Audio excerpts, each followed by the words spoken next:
கர்த்தருடைய நாமத்துக்கு மகிமை உண்டாவதாக. இந்த மாலை வேளையிலே இந்த ராபோஜன ஆராதனைக்கு வந்திருக்கிற ஒவ்வொருவரும் கர்த்தராகிய இயேசு கிறிஸ்துவின் நாமத்தினாலே வாழ்த்தி ஆசீர்வதிக்கிறோம். நம்ம ஆராதனைக்கு முன்பாக கொஞ்ச நேர கண்களை மூடி தேவன் தாமே இந்த ஆராதனைக்கு நம்மை தகுதிப்படுத்தும்படியாக, இந்த ஆராதனைக்கு நம்மை பரிசுத்தம் பண்ணும்படியாக, தேவன் நம்மையும் நம்முடைய ஆராதனையை அங்கீகரிக்கும்படியாக நம் கண்களை மூடி கொஞ்ச நேரம் நிமிடம் நம் ஜெப சிந்தையோடு கூட இருப்போம்.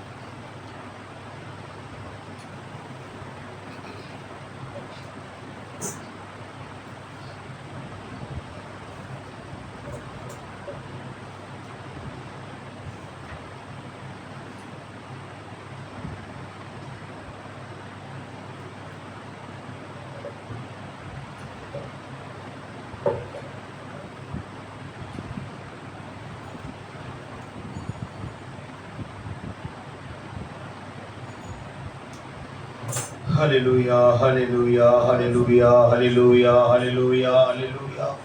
எங்கள் தேவாதி தேவனே, ராஜாதி ராஜாவே, கர்த்தாதி கர்த்தாவே, உம்மை தொழுது கொள்கிறோம், ஆராதிக்கிறோம், போற்றுகிறோம், வணங்குகிறோம். இருதயத்தின் ஆழத்திலிருந்து கர்த்தாவே உமக்கு நன்றி செலுத்துகிறோம், நன்றி செலுத்துகிறோம், நன்றி செலுத்துகிறோம்.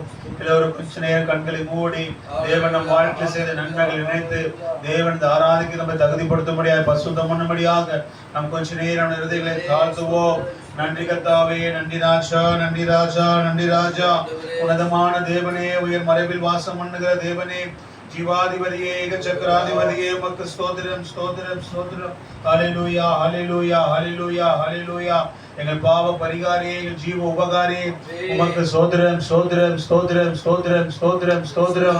ஏற்றும் என்று மாறாதவரே, ஸ்தோத்திரம், ஸ்தோத்திரம், ஸ்தோத்திரம். பரிசுத்தர், பரிசுத்தர், பரிசுத்தரே, ஸ்தோத்திரம், ஸ்தோத்திரம், ஸ்தோத்திரம். எங்கள் பாவ பரிகாரியே, எங்கள் ஜீவ உபகாரியே, ஸ்தோத்திரம், ஸ்தோத்திரம், ஸ்தோத்திரம். எங்களுடைய மீதில் நிமித்தம் காயப்பட்டவரே, எங்களுடைய அக்கிரமத்தில் நொறுக்கப்பட்டவரே, எங்களுக்கு சமாதானத்தை உண்டு பண்ணும் ஆக்கினை நேர்ச்சியரே, உடைய தழும்புகளால் குணமாகிறோம், சுகமாகிறதுக்காக ஸ்தோத்திரம், ஸ்தோத்திரம், ஸ்தோத்திரம், ஸ்தோத்திரம். அப்பா, எங்களுக்காய் ஒடுக்கப்பட்டவரே, எங்களுக்காய் நொறுக்கப்பட்டவரே, ஸ்தோத்திரம், ஸ்தோத்திரம், ஸ்தோத்திரம், ஸ்தோத்திரம். மனவாட்டிக்காகவே இறங்கி வந்தீரே, ஆண்டவரே, ரட்சிப்பை இலவசமாய் தந்தீரே, ஆண்டவரே, கர்த்தாவே, மீட்பை இலவசமாய் தந்தீரே, தெய்வீக சுகத்தை எங்களுக்கு இலவசமாய் தந்தீரே. எங்களை தெரிந்து கொண்டவரே, முன்னறிந்தவரே, முன் குறித்தவரே, எங்கள் கர்த்தராகிய இயேசு கிறிஸ்துவே, ஜெயம் கொண்ட வல்லமையுள்ள தேவனே, உமக்கு ஸ்தோத்திரம், ஸ்தோத்திரம், ஸ்தோத்திரம், ஸ்தோத்திரம். ஹல்லேலூயா, ஹல்லேலூயா, ஹல்லேலூயா, ஹல்லேலூயா, ஹல்லேலூயா, ஹல்லேலூயா. மகிமையின் மணவாளனே, மாட்சிமையுள்ள தேவனே, உமக்கு நன்றி ராஜா, எங்கள் ராஜா, நன்றி ராஜா, நன்றி ராஜா. ஓ, எங்களை மீட்டு கொண்டவரே, உமக்கு நன்றி ராஜா. ரத்தத்தின் கீழாய் எங்களை கொண்டு வந்தீரே, நன்றி ராஜா. ஆண்டவரே, ரத்தத்தை எங்கள் மேல் தரித்ததுக்காக நன்றி ராஜா. தேவனே, உமக்கு நன்றி ராஜா. எங்கள் வாழ்க்கை செய்த எண்ண முடியாத நன்மைக்காய் ஸ்தோத்திரம். எங்கள் வாழ்க்கை செய்த சொல்ல முடியாத நன்மைக்காக ஸ்தோத்திரம். நாங்கள் நிற்பதும் நிர்மூலமாகாது இருப்பதும் தேவனுடைய கிருபை, உடைய இரக்கம், உடைய தயவும் ஆண்டவரே.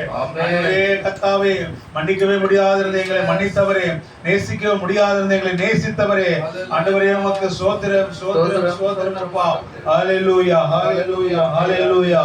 ஆண்டவரே, உமக்கு நன்றி ராஜா. ஆளுகை செய்பவரே, உமக்கு ஸ்தோத்திரம். நன்றி ராஜா, நன்றி ராஜா, நன்றி ராஜா. ஆண்டவரே, உமக்கு நன்றி செலுத்துகிறோம், நன்றி செலுத்துகிறோம். என் பாவ பரிகாரியே, என் ஜீவ உபகாரியே, என் பாவ பரிகாரியே, என் ஜீவ உபகாரியே. இயேசுவே, மறைமாமணியே, இறையாசி வருவீரையா. இயேசுவே, மறைமாமணியே, இறையாசி வருவீரையா. குறையாவும் போக்கி, கரையாவும் நீக்கி, குறையாவும் போக்கி, பாவ கரையாவும் நீக்கி, புது வாழ்வு அளித்தீரையா. எனக்கு புது வாழ்வு அளித்தீரையா. என் பாவ பரிகாரியே, என் ஜீவ உபகாரியே என் பாவ பரிகாரியே என் ஜீவ உபகாரியே ஓம் ரத்தத்தால் என்னை கழுவும் ஐயா புது வாழ்வு தரும் தேவனே ஓம் ரத்தத்தால் என்னை கழுவும் ஐயா புது வாழ்வு தரும் தேவனே மனமாற செய்து நல்குணம் யாவும் தந்து மனமாற செய்து நல்குணம் யாவும் தந்து மறுரூபமாக்கும் ஐயா என்னை மறுரூபமாக்கும் ஐயா என் பாவ பரிகாரியே என் ஜீவ உபகாரியே என் பாவ பரிகாரியே என் ஜீவ உபகாரியே. ஆமென். ஆண்டவரே, எங்கள் பரிகாரியே, எங்கள் உபகாரியே, நாங்கள் உமக்கு நன்றி செலுத்துகிறோம். ஆண்டவரே, எந்த ஒரு அடிப்படை தகுதியும் எங்களுக்கு இல்லை. ஆண்டவரே, தேவனே கர்த்தாவே, உமக்கு முன்பாக நாங்கள் ஒன்றுத்துக்கும் உதவாதவர்கள். ஆண்டவரே, நாங்கள் தூசியும் குப்பையும் ஆனவர்கள். ஆண்டவரே, எல்லா கணத்துக்கும் உரியவர் நீர், எல்லா மேன்மைக்கும் உரியவர் நீர். ஆண்டவரே, எல்லா புகழ்ச்சிக்கும் உரியவர் நீர். ஆண்டவரே, நீர் உயர்த்தப்படுவதற்கு பாத்திரர். ஆண்டவரே, நாங்கள் தாழ்த்தப்படுவதற்கு பாத்திரர். ஆண்டவரே, ஆண்டவரே, நாங்கள் சிறுகவும் நீர் பெருகவும். ஆண்டவரே, நாங்கள் குறுகவும் நீர் உயரவும். ஆண்டவரே, தேவனே, நாங்கள் மறையணும் நீர் மாத்திரமே திரையணும். ஆண்டவரே, இந்த வேலைக்காக எங்களை தகுதிப்படுத்தும். ஆண்டவரே, நீர் எங்களை தகுதிப்படுத்தவில்லை என்றால் யார் எங்களை தகுதிப்படுத்த முடியும்? ஆண்டவரே, நீர் எங்களை பரிசுத்தம் பண்ணவில்லை என்றால் யார் எங்களை ஆண்டவரை பரிசுத்தம் பண்ண முடியும்? நீரே பரிசுத்தத்துக்கெல்லாம் பரிசுத்தம் உள்ள தேவன். ஆண்டவரே, ஆண்டவரே, நீர் எங்களை தகுதிப்படுத்தும். ஆண்டவரே கர்த்தாவே, ஆபேலையும் காணிக்கையும் அங்கீகரித்த தேவனே, எங்களை முதலாவது அங்கீகரிக்கும்படியாய், எங்களை ஆராதனை அங்கீகரிக்கும்படியாய் நாங்கள் தாழ்த்துகிறோம். ஆண்டவரே, தேவனே, எங்களை அங்கீகரிக்கும். ஆண்டவரே, எங்களை தகுதிப்படுத்தும். ஆண்டவரே, தேவனே, நீர் வாரும். வராமல் எதுவும் பரிபூர்ணம் அடைய முடியாது. ஆண்டவரே, நீர் வராமல் எதுவும் நிறைவாக முடியாது. ஆண்டவரே, நீர் வந்தால் சூழ்நிலை மாறும். ஆண்டவரே, ஆளுகை செய்யும்படியா, எங்கள் ஒவ்வொரு ஆளுகை செய்யும்படியா. சிறு கூட்டமாய் நாங்கள் உட்கார்ந்து கொண்டிருக்கிறோம். தேவனை நீர் வாரும். ஆண்டவரே, எண்ணிக்கையில் பிரியப்படுகிற தேவன் அல்ல. ஆண்டவரே, நீர் ஒரு மனதின் ஆவியை பார்க்கிற தேவன். கொஞ்சம் பேராக இருந்தாலும் உங்களுடைய ஆவியினால் எங்களை நிரப்பும். ஆண்டவரே, அங்க மேல் வீட்டில் ஒருமனப்பட்ட போது மகத்தான தேவன் இறங்கி வந்தது போல கர்த்தாவே, இங்க நீர் இறங்கி வந்து இந்த பொழுதையை தாராளம் ஆஸ்வதிக்கும்படியாய், ஆண்டவரே, ரட்சிக்கப்படாத ரட்சிக்கப்படும்படியாய், ஆண்டவரே, சுகம் பெற முடியாத சுகத்தை பெற்றுக் கொண்டு போகும்படியாய், நீ நேற்றும் என்று மாறாத தேவன் என்பதை அறிந்து கொள்ளும்படியாய், நீர் இப்போது இங்கே வாசம் செய்கிற என்பதை அனைவரும் பார்க்கத்தக்கதாக நாங்கள் உண்மை வருந்தி அழைக்கிறோம். ஆண்டவரே, உடைய நாமத்துக்கு மாத்திரமே மகிமை செலுத்துகிறோம். நன்றி ஆண்டவரே, நன்றி ராஜா. ஆராதிக்காக தாமை தொடக்கும் முதல் முடிவரை நடக்கும்படியாக தேவன் ஆபோஜனத்துக்கு நம்ம தகுதிப்படுத்த முடியாது, செபிக்க முடியாது. சுவிசேஷகர் கிதியோன் சகோதரர்கள் கேட்டுக்கொள்வது.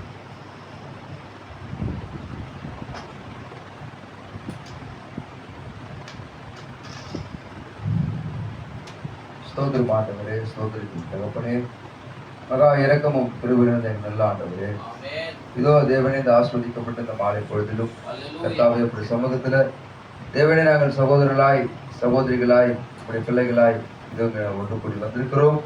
ஆண்டவரே, முதலாவது எங்கள் குற்றங்கள் குறைகள் சொந்த பாவங்கள் அவிசுவாசமான காரியங்களை எடுத்து போடுங்க.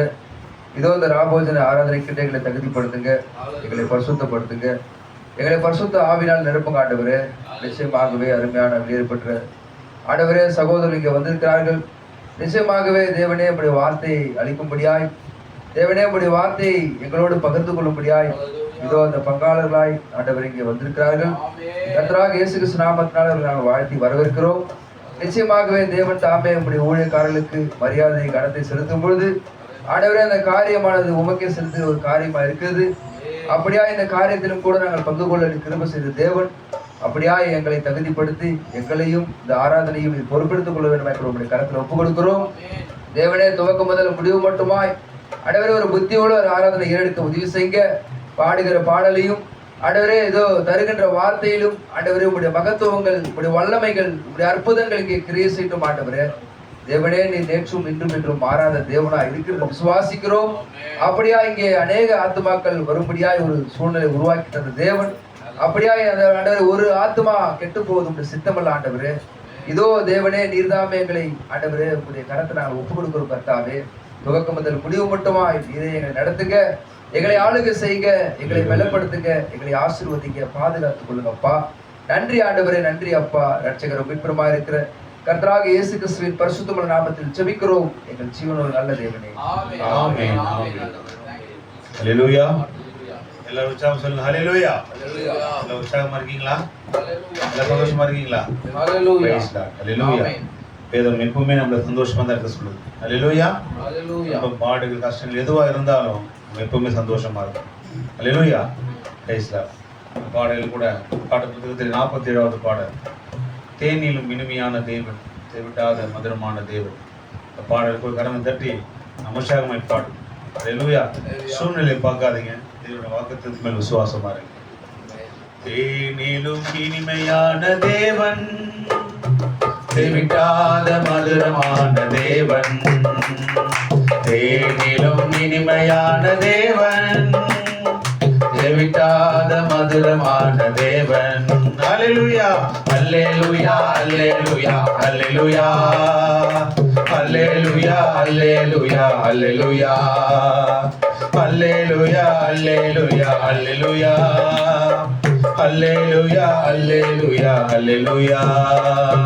ரட்சிப்பின் அதிபதி என் தேவன், ரட்சணம் அளித்தவர் தேவன்.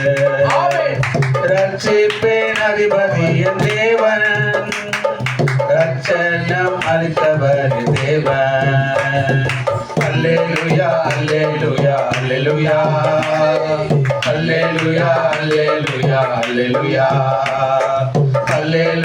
ஹல்லேலூயா. ஹல்லேலூயா. ஹல்லேலூயா. ஹல்லேலூயா. ஹல்லேலூயா. ஆத்துமாவின் நேசரின் தேவன், நேசரேசுவே அந்த தேவன்.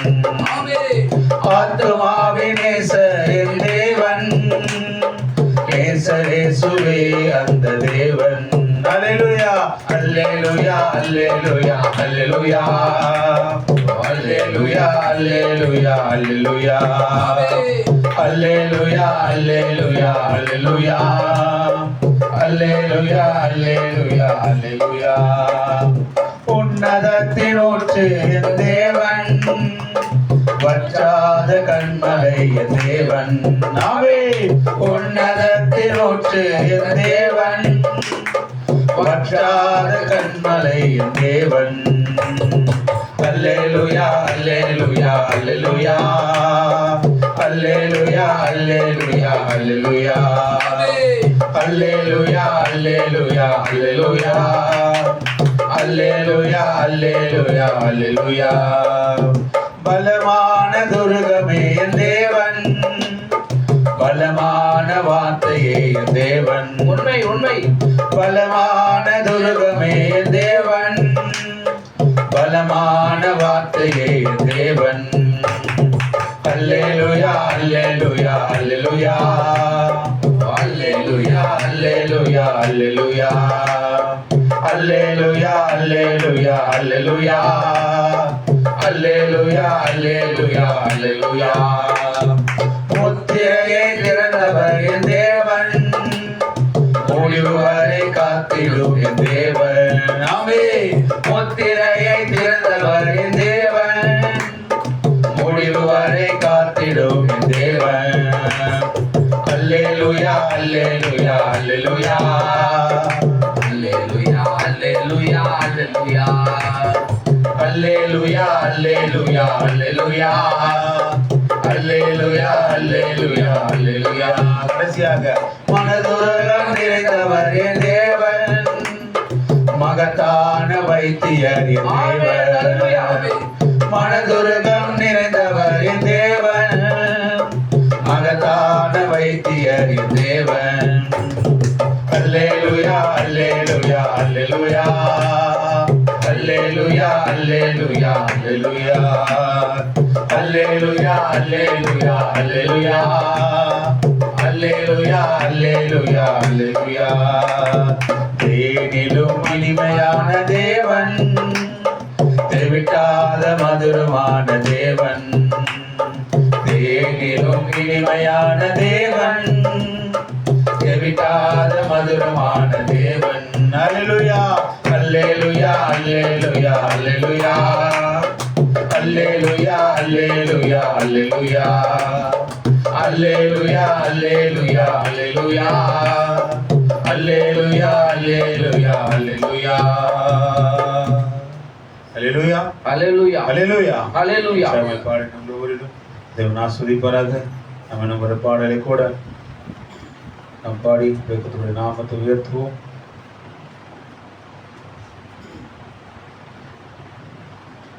நூற்றி 53வது பாடல்.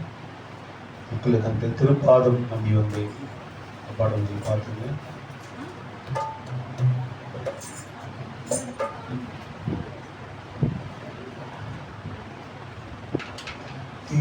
திருப்பாதம் நம்பி வந்தே, கிருபை நிறை இயேசுவே, தமதன்பை கண்டடைந்தே, தேவ சமூகத்திலே தமதன்பை கண்டடைந்தே, தேவ சமூகத்திலே திருப்பாதம் நம்பி வந்தே, கிருபை நிறை இயேசுவே, தாமதன்பை கண்டடைந்தே, தேவ சமூகத்திலே தாமதன்பை கண்டடைந்தே, தேவ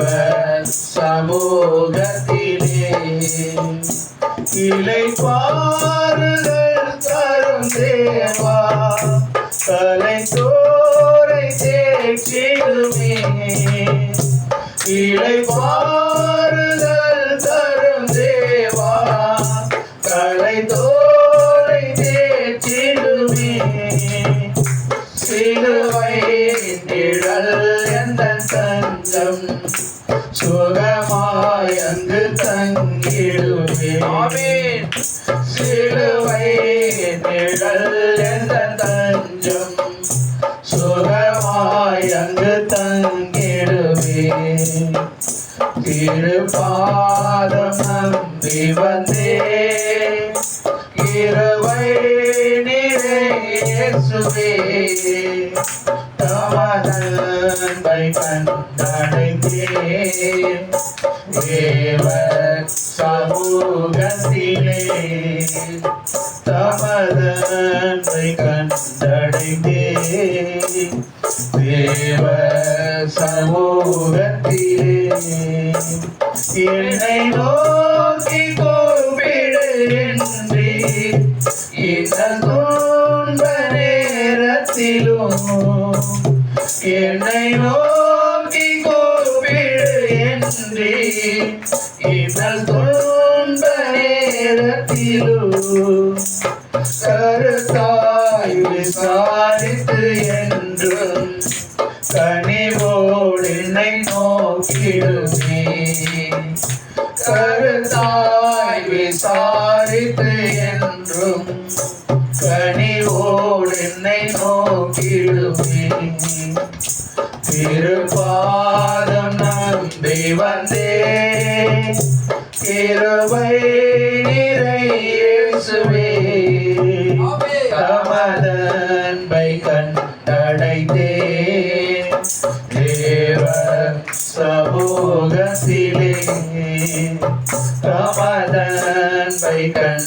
அடைந்தேன் தேவ சமூகத்திலே. என்னை கைவிடாதிரும் நாதா,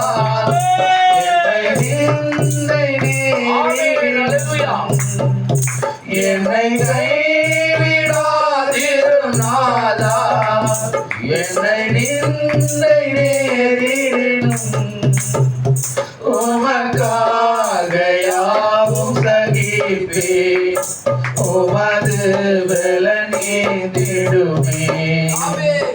உமக்காக யாவும் சகிப்பேன், உமது பலனேந்திடுமே. திருப்பாதம் நம்பி வந்தேன், கிருபை நிறை இயேசுவே. தாமரை கண்டடைந்தேன் தேவ சமூகத்திலே. தாமரை கண்டடைந்தேன் தேவ சமூகத்திலே. ஆண்டவரே, இந்த சமூகத்திலே கண்டுகொண்டோம் ஆண்டவரே. நீர் எங்களுக்காய் விட்ட ஜீவனை ஆண்டவரே, இந்த சமூகத்திலே நான் கண்டுகொண்டோம். நீர் எவ்வளவாய் எங்களை நேசிக்கிற என்பதை ஆண்டவரே, இந்த சமூகத்தில் தான் கண்டுகொண்டோம் ஆண்டவரே. எங்களை நீர் எவ்வளவாய் நேசித்து எங்களுக்காய் ஜீவன் கொடுத்தீர் என்பதை ஆண்டவரே. நன்றி ஆண்டவரே, நன்றி ராஜ், நன்றி கர்த்தா. பாடிந்தானே ஒவ்வொருவரும் தேவன் ஆஸ்வதிப்பாராக.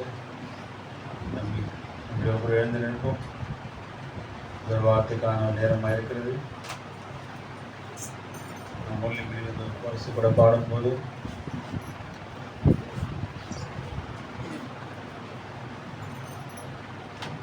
நம் மொழி என்ற கோரசு பாடும்போது வார்த்தைக்காக வார்த்தையினோட பகிர்ந்து கொள்படியாக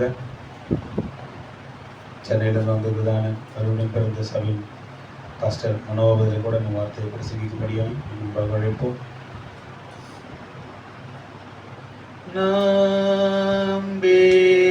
நம்பிடுவே நம்பிடுவே யாவும் கை கூடிடும். நம்பிடுவே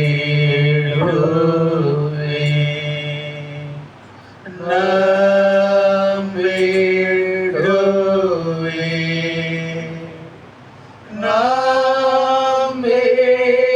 நம்பிடுவே யாவும் கை கூடிடும். நம்பிடுவே.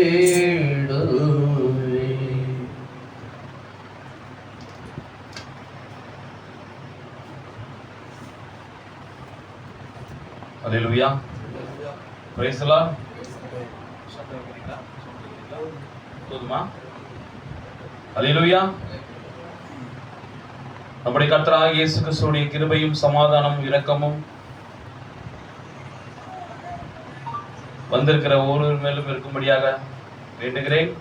இந்த ஆஸ்வதிக்கப்பட்ட இந்த உயிர்த்த இந்த நாளிலும் இன்றைக்கு நமக்கு ராபோஜன வேலையாக இருக்கிறது. இந்த ராபோஜன வேலையிலே தேவனுடைய வார்த்தையை கேட்கும்படியாக நாம் கூடி வந்திருக்கிறோம். உண்மையான ராபோஜனம் என்பது தேவனிடத்தில் பேசுவது, தேவனுடன் ஒரு உரையாடல், இயேசு கிறிஸ்துவோட உரையாடல், இயேசு கிறிஸ்துவோட ஒரு கலந்துரையாடல், ஒன்றாய் சேர்ந்திருத்தல். அதுதான் உண்மையான ஒரு ராபோஜனமாக இருக்கிறது.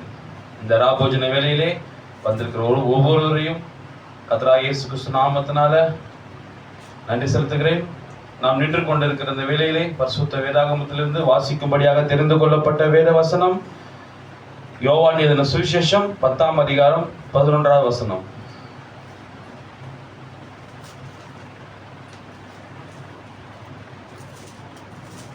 யோவான் எழுதின சுவிசேஷம் 10ஆம் அதிகாரம் 11ஆவது வசனம். பக்கம் 141 புதிய ஏற்பாட்டில். பால் வாசிக்கிறீங்களா டாக்டர் பால்?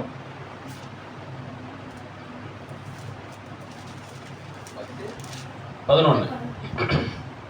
நானே நல்ல மேய்ப்பன், நானே நல்ல மேய்ப்பன், நல்ல மேய்ப்பன் ஆடுகளுக்காக தன் ஜீவனை கொடுக்கிறான். நல்ல மேய்ப்பன் ஆடுகளுக்காக தன் ஜீவனை கொடுக்கிறான். கர்த்தர் தாமே வாசித்த வேத வசனத்தை ஆசீர்வதிப்பாராக. நாம் உட்காரலாம். ஆமோஸ்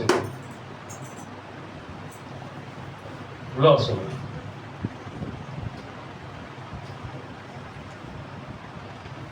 உண்மையாகவே கடந்த வாரத்திலே 22ஆம் தேதி 5வது மாதத்திலே நம்முடைய சகோதரர் பாஸ்டர் பால் பழனி உண்மையாகவே ஒரு ஊழிய பிரதிஷ்டை, ஒரு மெய்ப்பனாக ஒரு ஆர்டினேஷன், அது தேவனுடைய ஊழியக்காரர்கள், இந்த நாளுக்குரிய கடைசி கால செய்தியில் உள்ள ஊழியக்காரர்கள் மூலமாக ஒரு மகத்தான ஒரு பொறுப்பை தேவன் அவர் கொடுத்திருக்கிறார். மெய்யாகவே தேவன் தாமே அவர் ஆசீர்வதிப்பாராக. ஒரு மெய்ப்பன் என்பவன் பொதுவாகவே இது ஒரு கிராம பகுதியா இருப்பதனால, எத்தனை பேர் வீட்டுல ஆடு வளர்க்குறீங்க? ஆடு எத்தனை பேர் வீட்டுல வளர்க்குறீங்க? நீங்க வளர்த்துருக்கீங்களாமா? ஆடு வளர்த்துருக்கீங்கள? செம்மறி ஆடா வெள்ளாடா? வெள்ளாடு. செம்மறி ஆடு யாரெல்லாம் வளர்த்துக்கிறா? செம்மறி ஆடுக்கும் வெள்ளாடுக்கும் என்ன வித்தியாசம்? டக்குன்னு சொல்லுங்க, முடிச்சிடலாம். செம்மறி ஆடுக்கும் வெள்ளாடுக்கும் என்ன வித்தியாசம்? செம்மறி ஆடு கீழே தலையை கவுத்துனே போவோம், வெள்ளாடு நிமிந்துனே போவோம். அவங்க தெரிஞ்சுதான் சொல்றாங்க, ஏன்னா நாங்கள் கிராமவாசி கிடையாது, அதனால எனக்கு அவ்வளோ ஆடுகளை குறித்து தெரியாது. அப்படியாக ஆடுகளை குறித்து பேசும் தெரிஞ்ச நபர்கள் கிட்ட பேசும்போது, செம்மறியா வெள்ளாடு அது எப்போதுமே ஒரு இடத்துல கொண்டு போய் வச்சா அது எங்க கொண்டு போய் வைக்கிறோமோ அதே இடத்துல தான் இருக்கும். ஆனா வெள்ளாடு இங்க விட்டா அது எங்க போய் மேய்ஞ்சுனுங்கன்னு தெரியாது. கரெக்டுங்களா? ஆனா செம்மறி ஆடை பொறுத்த வரைக்கும் நீ எங்க விட்டியோ உன் கண்ணுக்கு கண் பார்வையில தான் அது இருக்கும். ஆனா வெள்ளாடு ஓடி போயிடும். இப்போ இந்த சபைக்கு நாம் வெள்ளாடா இருக்க போகிறோமா அல்லது செம்மறியாடா இருக்க போகிறோமா? இந்த சபைக்கு வெள்ளாடு கண்ணு கட்டின தூரம் வரைக்கும் பக்கத்துல இருக்கிற மாதிரியே இருக்கும், திடீர்னு பார்த்தா மறைச்சிடும், எங்க போய் மேய்ஞ்சிருக்குன்னு தெரியாது, அது வாங்கி. ஆனா செம்மறி ஆடு அந்த மேய்ப்பன் எங்க விட்டாரோ அதே இடத்துல தான் இருக்கும். சரிங்களா? அப்ப இந்த சபையில இருக்கிற நீங்கள் செம்மறியாடா வெள்ளாடா? செம்மறியாடு. Very good, God bless you. உண்மையாகவே அந்த செம்மறியாடு என்பது புசு புசுன்னு முடி வச்சுக்கிட்டு அப்படி இல்லை, அந்த சுபாவம், செம்மறியாட்டின் சுபாவம் இருக்கணும். எந்த ஒரு விஷயமும் மேய்ப்பன் சொல்லாதபடிக்கு அந்த மேய்ப்பன் கூப்பிட்டாதான் வரணும். அந்த மேய்ப்பன் அந்த செம்மறியாடு என்ன பண்ணணும்? அந்த செம்மறியாடுக்கே தன்னுடைய மேய்ப்பனோட சத்தம் தெளிவா கேட்டிருக்கும். செம்மறியாடுக்கு யாரு கூப்பிட்டாலும் திரும்பி பார்க்காது, ஆனா அந்த அந்த மேய்ப்பன் கூப்பிட்டா உடனே திரும்பி பார்க்கும். அப்ப அந்த அளவுக்கு மேய்ப்பன் கூப்பிடுற அளவுக்கு செம்மறி ஆடுகள் மேய்ப்பனோட சத்தத்துல பழகி இருக்கணும். உண்மைங்களா? அல்லேலூயா, பிரைஸ் லார்ட். அப்போ ஒரு மேய்ப்பன் என்பவன், அதுவும் இந்த நாளுக்குரிய செய்தியில இந்த கடைசி காலத்துல ஒரு மேய்ப்பனா இருக்கிறது என்பது சாதாரண விஷயம் கிடையாது. இயேசு கிறிஸ்து காலத்துல அன்னைக்கு இருந்த பரிசேயர் சதுசேயர்கள் மேய்ப்பர்கள் இயேசு கிறிஸ்து ஒருத்தர் பிறந்திருக்கிறார் என்பதை அவர் பரிசேயர்கிட்டயோ அல்லது சதுசேயர்கிட்டயோ வேதபாரர்கிட்டயோ எந்த தூதனும் போய் சொல்லல. கிறிஸ்து ஒருத்தர் பிறந்திருக்கிறாருன்னு தூதர்கள், தேவ தூதர்கள் யார்கிட்ட தான் போய் சொன்னாங்க? காட் சிஸ்டர், யார்கிட்ட போய் சொன்னாங்க? ஏன் மேய்ப்பர்கிட்ட போய் சொல்லணும்? அங்கிருந்த பெரிய பெரிய சபைகள் இருந்தது, பெரிய பெரிய கட்டிடங்கள் இருந்தது, பெரிய பெரிய பைபிள் வேதாகமத்தை வாசித்த ஜாம்பவான்கள் இருந்தாங்க. சார் புரியுது நான் பேசுறது? உங்க பேரு? ஓகே. பெரிய பெரிய சபைகள் இருந்த போதிலும் இந்த இயேசு கிறிஸ்து ஒருத்தர் பிறந்திருக்காருன்னு யார்கிட்ட போய் ஃபர்ஸ்ட் தகவல் போச்சு? எடுத்து வாசிங்க. மத்தேயு 2ஆம் அதிகாரம், சாரி லூக்கா 2ஆம் அதிகாரம்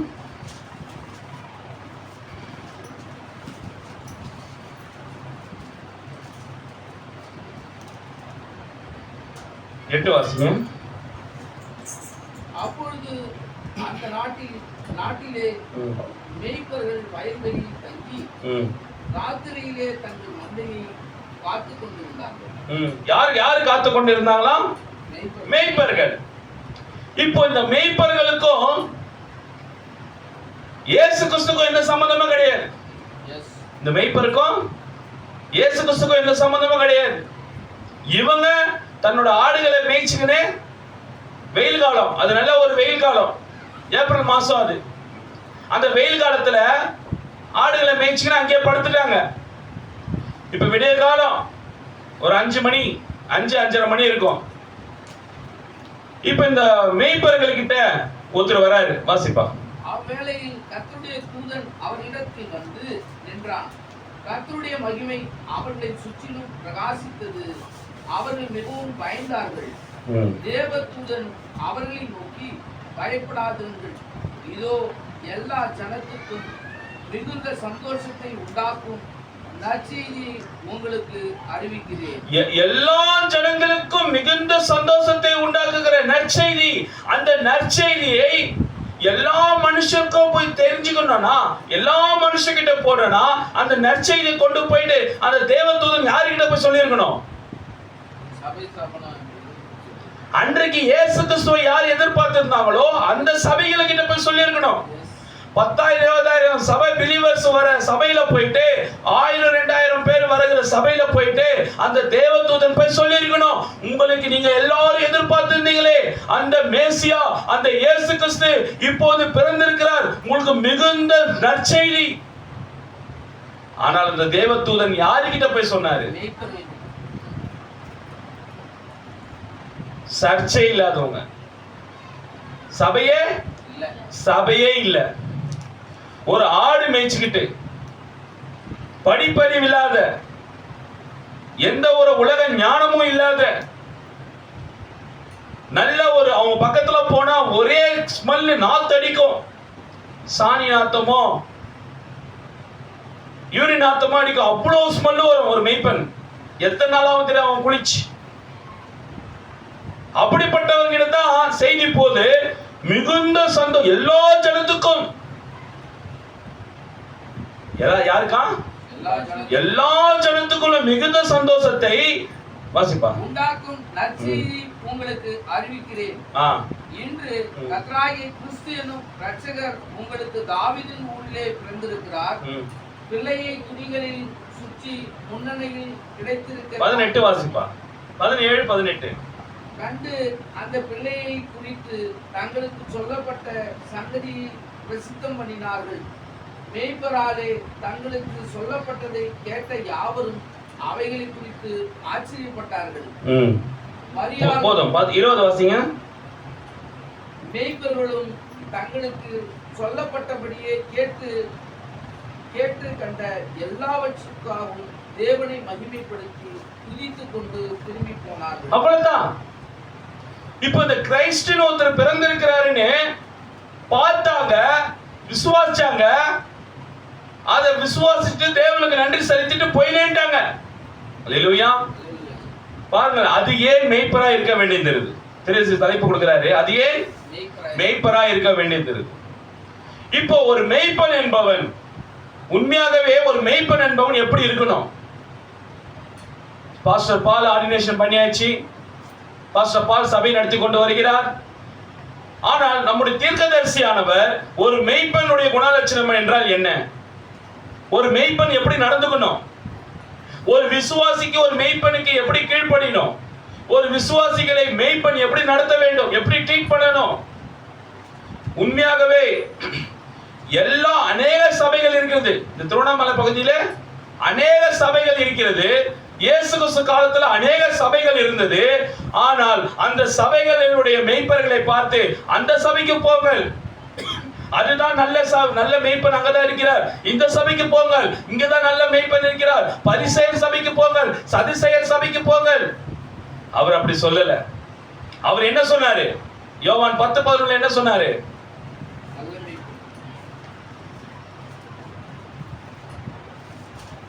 ஆச்சுங்களப்பா? அவர் என்ன சொன்னார் பாருங்க, நானே நல்ல மேய்ப்பன் சொன்னாரு. அல்லேலூயா. ஏன் இந்த சபைக்கு போ தம்பி, அந்த சபைக்கு போ தம்பி, சபைகள் பேரை சொல்லுது, உங்களுக்கு புரியுதுங்களா?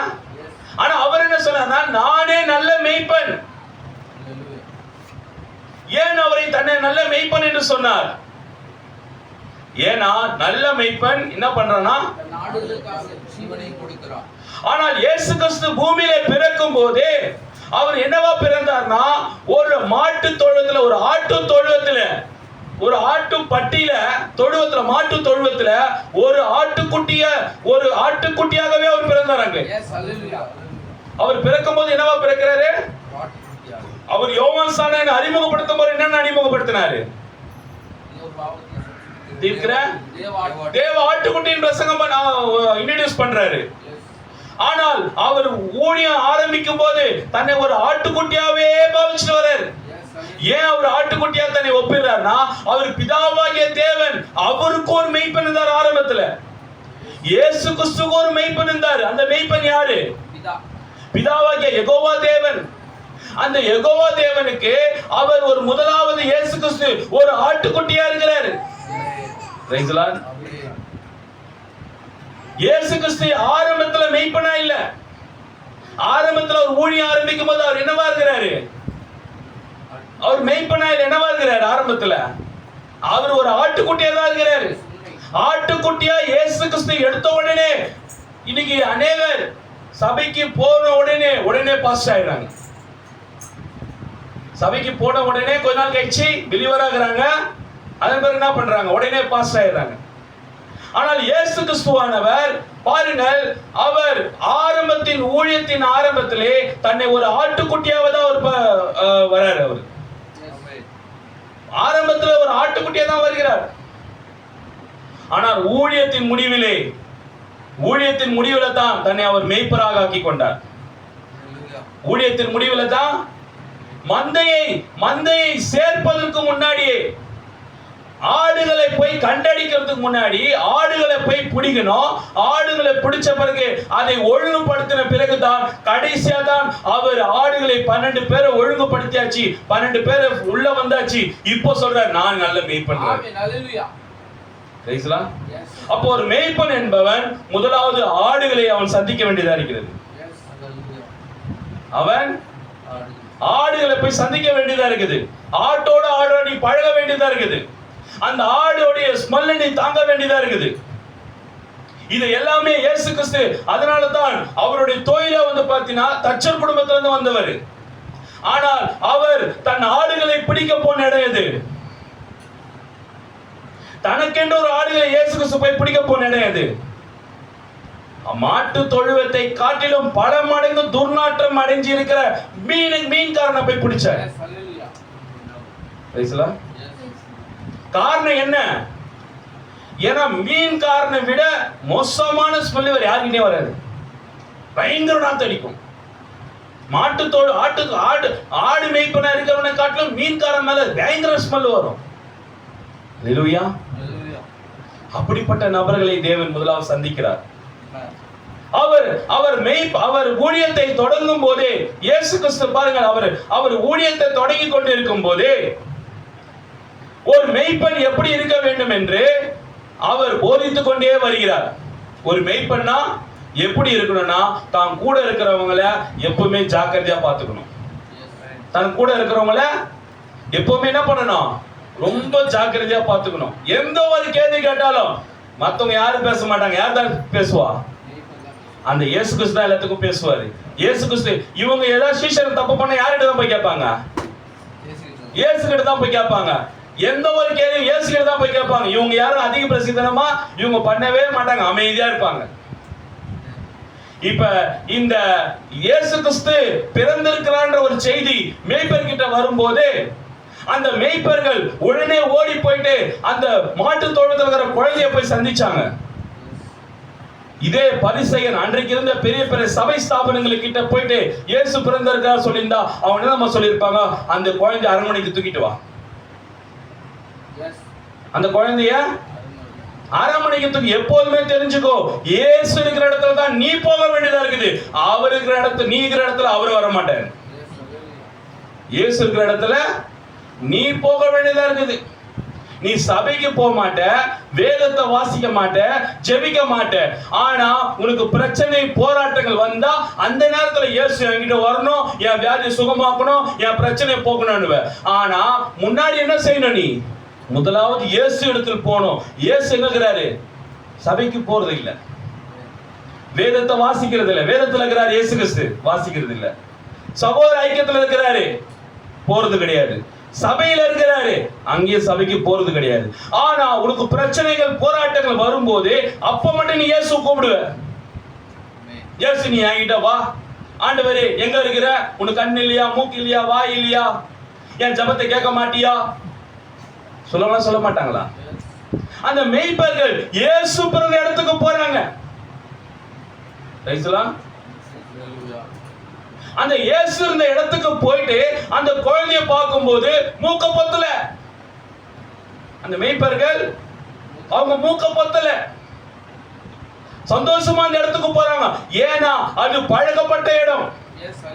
அந்த மேய்ப்பருக்கு அந்த இடம் ஒரு பழக்கப்பட்ட இடம். அதே போட்டுதான் ஒரு மேய்ப்பன் என்பவன் அவன் எப்படி இருக்கணும்னா, ஜாதி, மதம், பணக்காரன், ஏழை, எந்த ஒரு பாகுபாடும் பார்க்க கூடாது. ஒரு மேய்ப்பன் எப்படி இருக்கணும்? எந்த ஒரு பாகுபாடு இல்லாம அவனுடைய பார்வைக்கு அது ஒரு என்ன சொல்றது, ஒரு ஒரு ஒரு பிரச்சனையில இருக்குது அந்த ஆடு. அந்த ஆடை அந்த முட்புதர்ல இருந்து கூட்டின்னு வரது தான் ஒரு நல்ல மேய்ப்பனா இருக்க வேண்டியதா இருக்குது. உண்மையாகவே அப்படிப்பட்ட ஒரு முதலாம் வருகையிலே இயேசு கிறிஸ்து பிறந்ததை ஒரு மேய்ப்பனிடத்தில் அறிவிப்பார் என்றால்,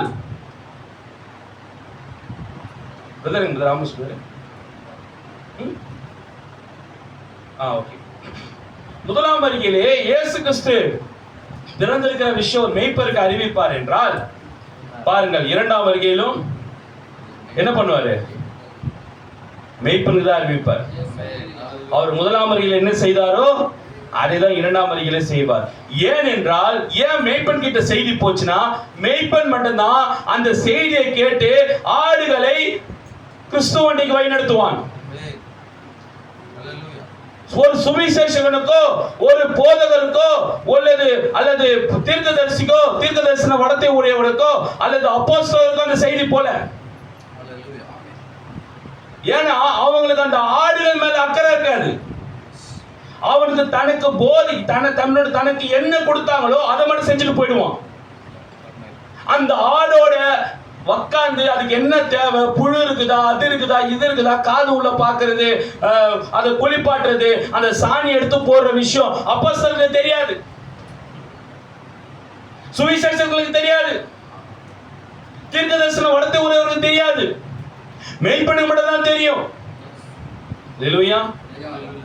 அப்ப அந்த மேய்ப்பர்கள் இந்த நாளிலும் இந்த செய்தி ஏன் பாஸ்டர் பால் கிட்ட வந்திருக்குதுன்னா, அன்றைக்கு இயேசு கிறிஸ்து பிறந்திருக்கிறார் என்ற செய்தி மேய்ப்பர் கிட்ட வந்திருக்குன்னா, இன்றைக்கும் அவர் இங்கே இருக்கிறார் என்ற செய்தி தான் இன்னைக்கு பாஸ்டர் பால் கிட்ட வந்திருக்கு. அப்போ இந்த செய்தி பாஸ்டர் பால் கிட்ட வந்திருக்குன்னா, அவர் அந்த மேய்ப்பன் ஸ்தானத்துல அவர் செய்ய வேண்டிய முதலாவது காரியம் என்ன?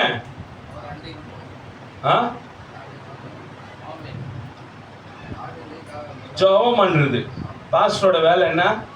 கூப்பிட்டா போய் எங்க சாமியார் ஜெபம் பண்ணுவார். எங்க பாஸ்டரு, எங்க ஐயரு கூப்பிட்ட உடனே வந்துடுவார். ஜெபம் பண்ணிட்டு மல்லாட்டையோ, வேர்க்கலையோ, பலாப்பழமோ, காசோ வாங்கிட்டு போவார். அதுக்கா மேய்ப்பன் வச்சாரு? எதுக்கு ஒண்ணு பூசாரியா, எதுக்கு ஒண்ணு சாமியாரா வச்சாரு? ஒரு இன்றைக்கு இயேசு கிறிஸ்து இன்றைக்கு ஒரு கிறிஸ்துவ சபையிலே ஒருவனை மேய்ப்பனா வச்சிருக்கனா அதுக்கு என்ன அர்த்தம் தெரியுமா? சொல்லுங்களேன். ஏன் ஒரு கிறிஸ்தவன் சபையில ஒரு மெய்ப்பன் அவசியமா இருக்குது? பரிசுத்த வேதத்துல மெய்ப்பன் அவனுடைய வேலை என்னன்னா, அவனுக்கு ஃபர்ஸ்ட் எது தெரிஞ்சிருக்கணும்? கொஞ்சம் சீக்கிரம் சொல்லுங்க ப்ளீஸ். செய்தியில் இருக்கிறவங்க யாராவது சொல்லுங்க. ஒரு மெய்ப்பனுக்கு இந்த செய்தியில, இந்த நாளுக்குள்ள செய்தியில அவன் போதிக்கிற ஃபர்ஸ்ட் போதனை என்ன?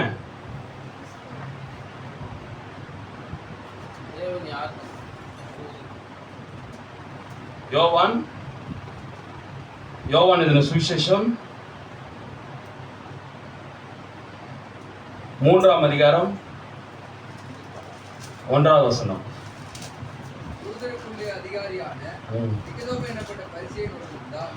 யூதருக்குள்ளே அதிகாரி இவன் யாருன்னா, ஆக்சுவலா இவன் யார் என்பதை நீங்க எப்படி படிக்கலாம்னா 10ஆம் வசனத்துல பாருங்க, இவன் யாருன்னு ஆண்டவரே சொல்லுவார்.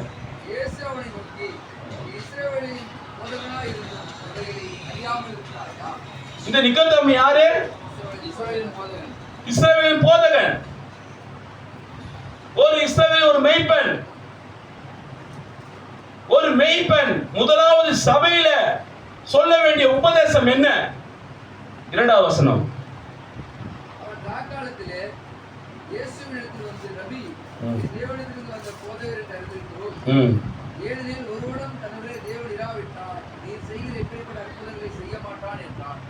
பாருங்க, இவனும் பாஸ்டர் தான், இவரும் இந்த நிக்கோதேமு பாஸ்டர் தான். பரிசேயன் சபை அன்றைக்கு இருந்த சாவட சபைக்கு போய் கொண்டிருக்க நிக்கோதேமு, அவர் ஒரு உண்மையான ஒரு மெய்ப்பன், ஒரு போதகன் எப்படி இருக்கணும், என்ன போதிக்கிறார் என்பதை தெரிந்து கொண்டு அவன் யார்கிட்ட வரான் பாத்தியா? ஏன் அவனுடைய சபை ஸ்தாபனங்கள் போதிக்கலையா? இயேசு கிட்ட எதுக்கு வரான்?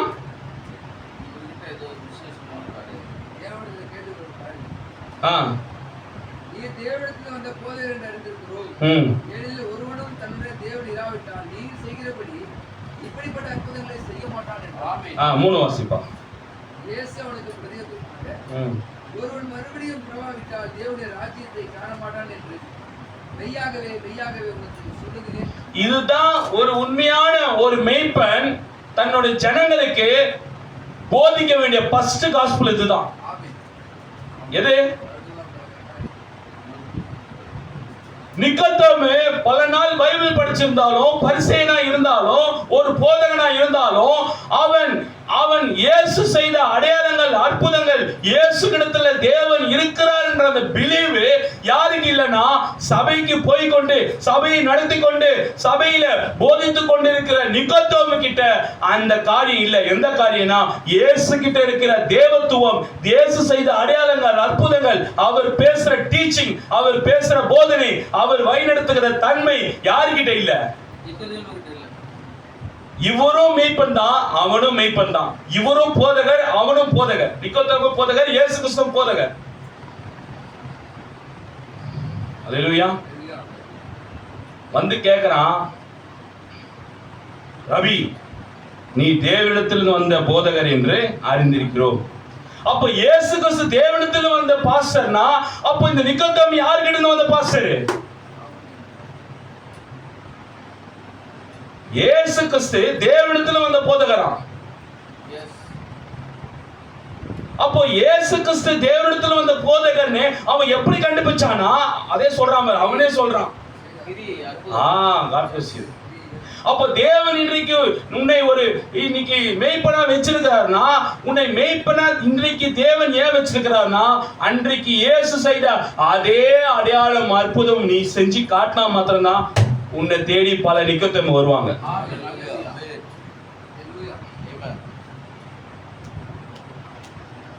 Not for only for teaching you follow. உன்னுடைய உபதேசத்தினால எந்த சபை மக்களும், எந்த குடும்பத்தாரும், எந்த இந்து ஜனங்களும், எந்த ஒரு உலகத்தாரும் வர மாட்டாங்க. உன்னுடைய டீச்சிங்கை பார்த்து யாரும் வர மாட்டாங்க. மேய்ப்பன் கிட்ட வரதுக்கு எதுக்காக வருவாங்க? ஒரு உலகப்பிரமான ஆடு அது ஆகாரத்துக்காக வரும், தன் தேவைக்காக வரும். அப்போ ஆவிக்குரிய மெய்ப்பனா உன் சபைக்கு அநேக வரணும்னா, அப்ப நாம் என்ன செய்ய வேண்டியதா இருக்குது? ஒரு மெய்ப்பன் என்ன செய்ய வேண்டியதா இருக்குது? இல்ல சொல்றா, அந்த வசனத்துல இல்லைங்க.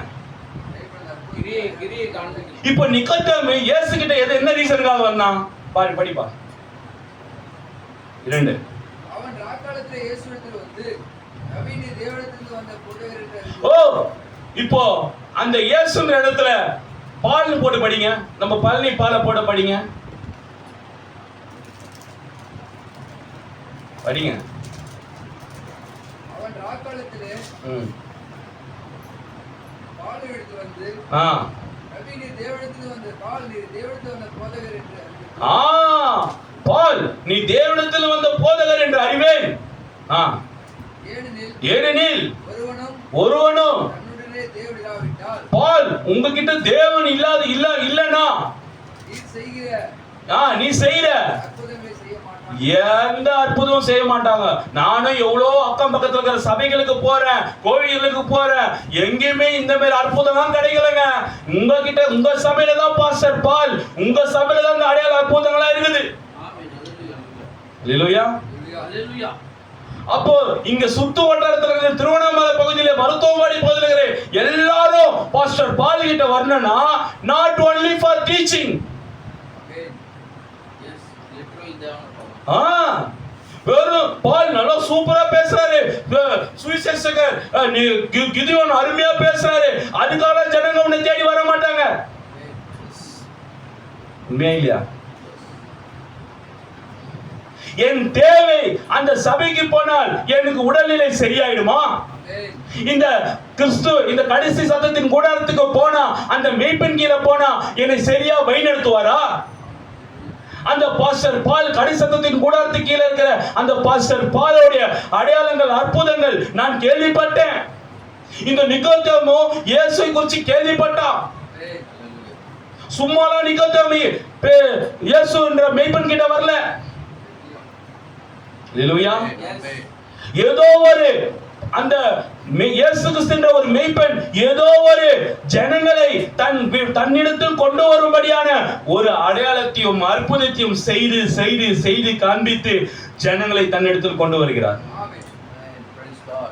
அவன் சொல்றான், நானும் தான் போதகன், நானும் தான் பாஸ் ஆகிறேன், என்கிட்ட ஜனங்க வர மாட்டாங்களே, உன்கிட்ட நான் இப்படி குவிறாங்களே, வந்து உன்னதானே தேடி வராங்க எல்லாம், உன்கிட்ட வந்துட்டு அடையாளம், உன்கிட்ட வந்து ஆசீர்வாதம் வாங்காம யாரும் போனது இல்லையே. அல்லேலூயா. இப்போ ஏதோ ஒரு பிரச்சனைக்காக வந்துட்டாங்க. இப்போ வந்துட்டதுக்கு அப்புறம் இங்க தான் இயேசு கிறிஸ்து டீச்சிங் ஆரம்பிக்கிறார். இயேசு கிறிஸ்து அந்த டீச்சிங், அந்த பாஸ்டருக்கு அவர் என்ன டீச் பண்றாருன்னா, வாசிப்பா. இயேசு அவனுக்கு பிரதியுத்தரமாக, ஒருவன் மறுபடியும் பிரவாவிட்டால் தேவனுடைய ராஜ்யத்தை காண மாட்டான் என்று மெய்யாகவே மெய்யாகவே உனக்கு சொல்லுகிறேன் என்றார். இத்தனை நாளா நீ பாஸ்டரா இருக்கிற, இத்தனை நாளா சபையை நடத்தினுங்கிற, 1000-2000 ஜனமும் சபைக்கு வராங்க. ஆனா எதுக்காக வராங்க?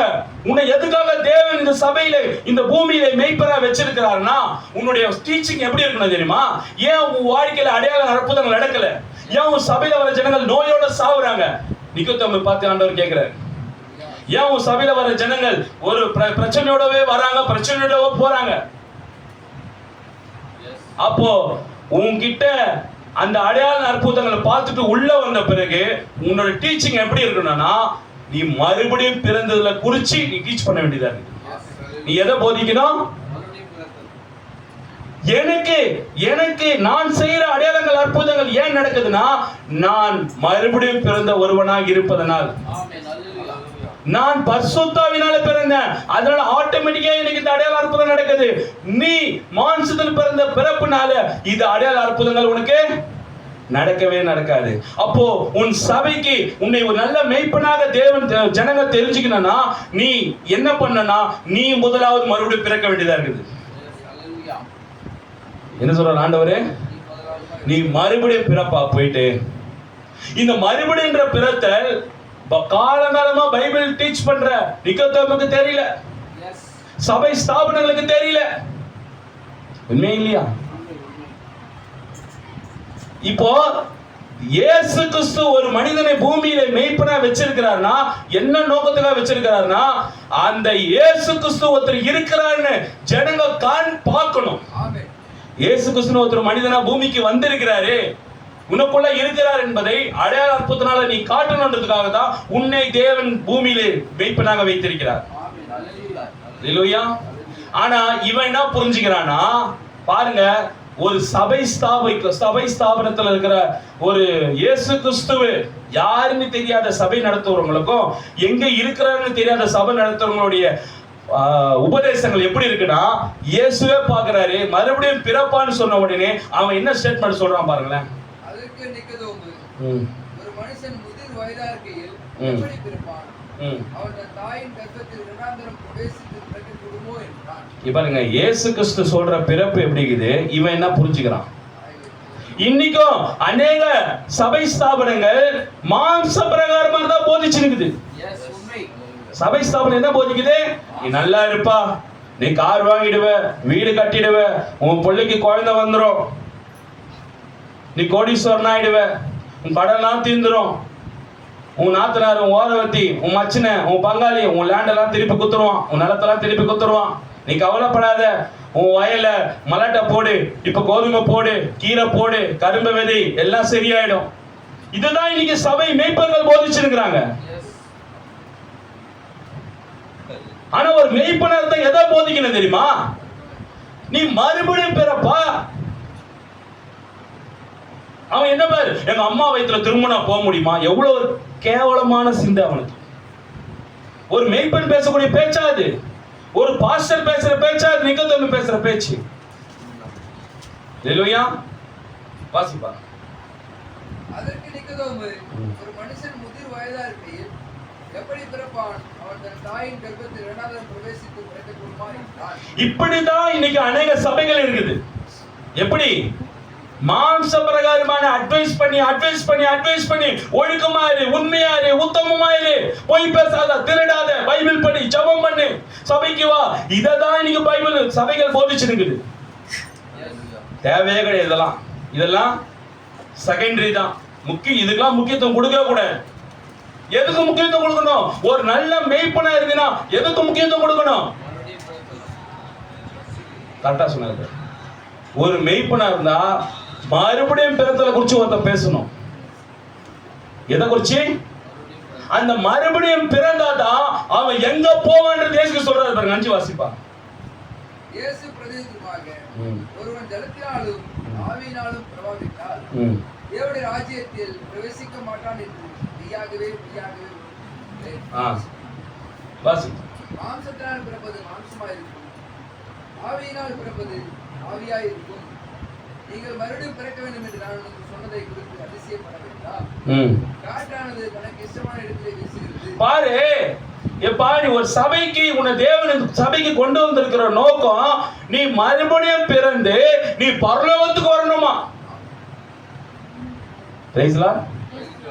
நீ மறுபடியும் பிறந்தா என்னன்னா, இயேசு கிறிஸ்து ரத்தத்தால நீ கழுவப்படணும்.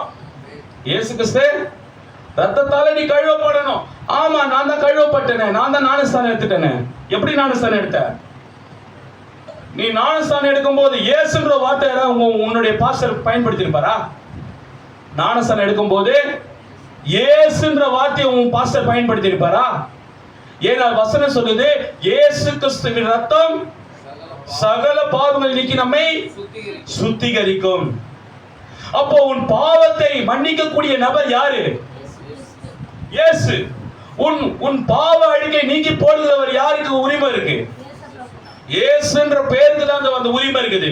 அப்போ நீ ஒரு சபைக்கு வந்து அடையாளத்தினால அற்புதத்தினாலும் ஏசப்பா நான் ஏத்துக்கணுங்க, இந்த சபைக்கு வந்தோடனே தாங்க எனக்கு குழந்தை பிறந்தது, இந்த சபைக்கு வந்தோடனே எல்லா அடையாளம் எல்லாமே நடந்தது, என் வாழ்க்கையில ஒரு அற்புதம் நடந்தது, என் வாழ்க்கையில ஒரு மாற்றம் நடந்ததுன்னு சொல்லும் போது, அப்போ நீ என்ன செய்யணும்னா, அதன் பிறகு நீ மறுபடியும் பிறத்தலை நோக்கி நீ போக வேண்டியதா இருக்குது. என்ன செய்யணும்? மறுபடியும் ஜலத்தினால பிறக்க வேண்டியதா இருக்குது, ஆவியினால பிறக்க வேண்டியதா இருக்குது. இது ரெண்டும் செய்யணும்னா அதன் பிறகுதான் நீ பரலோகத்துக்கு போக வேண்டியதா இருக்குது. அப்போ நாம் பரலோகத்திலிருந்து வந்தவங்க இந்த பூமியிலே பாவத்தின் நிமித்தம் நாம் பாவத்தினால பிறந்தவங்களாயிட்டோம். நம்ம எங்கிருந்து வந்தவங்க? பரலோகத்திலிருந்து வந்தவங்க சகோதரி. நம்ம இந்த பூமியிலே ஆணும் பெண்ணும் இணை சேர்க்கையினால நாம் பிறந்து பாவத்துல பிறந்துட்டோம். இணை சேர்க்கை செய்வது தேவனுடைய திட்டமே அல்ல. நம்ம பாவத்துல பிறந்ததுனால இந்த பாவத்தினாலேயே நீ பரலோகம் நம்ம போக முடியாது. அப்ப இந்த பாவத்தை எடுத்து போடணும்னா அது இயேசுன்ற பெயர்னாலதான் முடியும். அல்லேலூயா. இப்போ ஒரு மேய்ப்பன் எதை அதிகமா போதிக்க வேண்டியதா இருக்குது பாத்தியா? ஃபர்ஸ்ட் உன்னை ஒரு மேய்ப்பனா ஏத்துக்கணும்னா முதலாவது உன் மூலமாய் தேவன் அடையாளம் அற்புதத்தை செய்தாமணும். கேப்டன் புரியுதுங்களா? கிதியோன் புரியுதுங்களா? கிதியோன் ஒரு சுவிசேஷகரா ஜனங்க ஏத்துக்கணும்னா அவருடைய டீச்சிங், அவருடைய ஜபங்கள், அவர் மூலமா தேவன் கிரியை செஞ்சால் ஒழிய அவர் யாரும் ஃபாலோ பண்ண மாட்டாங்க. உண்மையிலே இல்லையா? இதுக்கு சபை கிடைச்சிச்சு, ஏன்னா பைபிள் பஸ்ட 10 செய்தி புக்கு பஸ்ட. நோ, நீ மெய்ப்பனும் சரி சுவிசேஷகரும் சரி முதலாவது நாம் பரிசுத்தாவியை பெற்றுக்கொண்டு நமக்குள்ளாக இந்த தேவன் கிரியை செய்தால் மட்டும்தான் அந்த ஆத்துமா ஸ்ட்ராங்கா நிற்கும். நான் ஒண்ணுமில்லாம வந்தேன், என் மெய்ப்பன் ஜெபிச்சாரு, அந்த மெய்ப்பன் ஜபத்தினாலதான் எனக்கு குழந்தை பிறந்தது. அவன் சபையில எவ்வளவு கலைகள் உண்டானாலும் உன்னை விட்டு அவன் போவே மாட்டான். உண்மையே இல்லையா? அந்த மேய்ப்பன் மூலியமா எங்க பாஸ்டருக்கு எனக்கு ஏகப்பட்ட பிசாசு இருந்ததுங்க. அந்த பாஸ்டர் வந்து ஜெபம் பண்ணாருங்க. அதன் பிறகு நான் விடுதலை தேவன் கொடுத்தாருங்க. சபையில ஒரு சலசலப்பு ஏற்படும் போது உன் மூலியமா விடுதலையானவங்க இயேசு கிறிஸ்து அந்த மெய்ப்பன் மூலியமா விடுதலையான ஜனங்கள் எந்த சூழ்நிலையிலும் உன்னை விட்டு போகவே மாட்டாங்க. காரணம் என்ன தெரியுமா? இயேசு கிறிஸ்துவை உன் மூலியமா அவங்க பார்த்துட்டாங்க. அப்ப அந்த நபர்கள் என்ன டீச் பண்ணாலும் என்ன பேசினாலும் அவங்க உட்கார்ந்து கேட்பாங்க. காரணம் என்னன்னா அவர் மூலியமா தான் நான் உயிரோட இருக்கிறேன். அவர் என்னை தவறான வழிக்கு நடத்த மாட்டார். அந்த மெய்ப்பன் பால் புரியுதுங்களா? அந்த மெய்ப்பன் என்ன பண்ண மாட்டாரு? தவறான வழிக்கு நடத்த மாட்டார். அல்லேலூயா. அப்படிப்பட்ட அந்த நிக்கோதேமு அவன் எல்லாவற்றையும் கேட்டுவிட்டு வாசிப்பான். 8 வாசிப்பான். 8 காற்றானது தனக்கு இஷ்டமான இடத்திலே வீசுகிறது. அதின் சத்தத்தை கேட்டாய். ஆகிலும் அது என்ன இடத்திலிருந்து வருகிறது என்றும் என்ன இடத்துக்கு போகிறது என்றும் எனக்கு தெரியாது. ஆவியினால் பிறந்தவன் எவனோ அவனும் அப்படியே இருக்கிறான் என்றார். அதுக்கு நிக்கோதேமு இவர்கள் எப்படி ஆகும் என்றார். இப்ப பாருங்க, இந்த அடிப்படை விஷயம் கூட தெரியாம ஒருத்த பாஸ் ஆகிறான். எந்த அடிப்படை? மறுபடியும் பிறத்தல் என்ற ஒரு விஷயமே தெரியாதவன் இன்னைக்கு அநேக பாஸ் ஆகிறாங்க. கடை இன்னைக்கு கிறிஸ்தவத்துல பாஸ் இருக்கிறாங்க. அவங்க சொல்லிக்கிறாங்க நான் மெய்ப்பெண். ஆனா அந்த மெய்ப்பெண்கிற மறுபடியும் பிறத்தல் என்னன்னு கேள தெரியாது. ஆனா அதே பாஸ்டர் பால் கிட்டையும் சுவிசேஷகர் கிதியோன் கிட்ட வந்து கேளுங்க மறுபடியும் பிறத்தல்னா என்னன்னு. அல்லேலூயா. பேசுறது புரியும்னு நினைக்கிறேன். அப்போ இந்த திருவண்ணாமலை பகுதியிலே பாஸ்டர் பாலையும் சுவிசேஷகர் கிதியோனையும் தேவன் வைத்திருக்கிறார் என்றால் அவர்கள் செய்கிற முதல் பிரசங்கம் என்னவா இருக்கணும்? என்ன பிரசங்கம் பண்ணணும்? அப்ப நீங்க அப்ப மறுபடியும் குறித்த பிரசங்கம் பண்றதுக்கு முன்னாடி என்ன நடக்கணும்? யார்கிட்ட? மேய்ப்பர் கிட்டையும் சுவிசேஷர் கிட்டையும் அந்த அடையாள அற்புதம் நடந்தா மாத்திரம்தான் என்ன பண்ணுவாங்க? அப்போஸ்தலனாகிய பேதுரு பரிசுத்தாவியை பெற்ற உடனே மறுபடியும் பிறந்த உடனே அவர்கள் போதித்த போதனை என்ன? பரிசுத்தாவியை பெற்றுக்கொண்டாங்கப்பா. பரிசுத்தாவியை பேதுரு பெற்றுக்கொண்டாரு பெந்தெகோஸ்தே நாள்ல. பெற்றுக்கொண்ட பிறகு அவர் டீச் பண்றாரா? டீச் பண்ணும்போது அநேக ஜனங்கள் வந்தாங்களா இல்லையா? 3000 பேர் வந்தாங்களா இல்லையா? அது ஒரு பக்கம். இரண்டாவது 3ஆம் அதிகாரத்துல அதே பேதுரு டீச் பண்ணிட்டு இருந்த பேதுரு அவர் என்ன பண்றாரு பாருங்களேன். அப்போஸ்தலர் 3ஆம் அதிகாரம் அதுதான்ப்பா. அதுதான் 1ல இருந்து வாசி.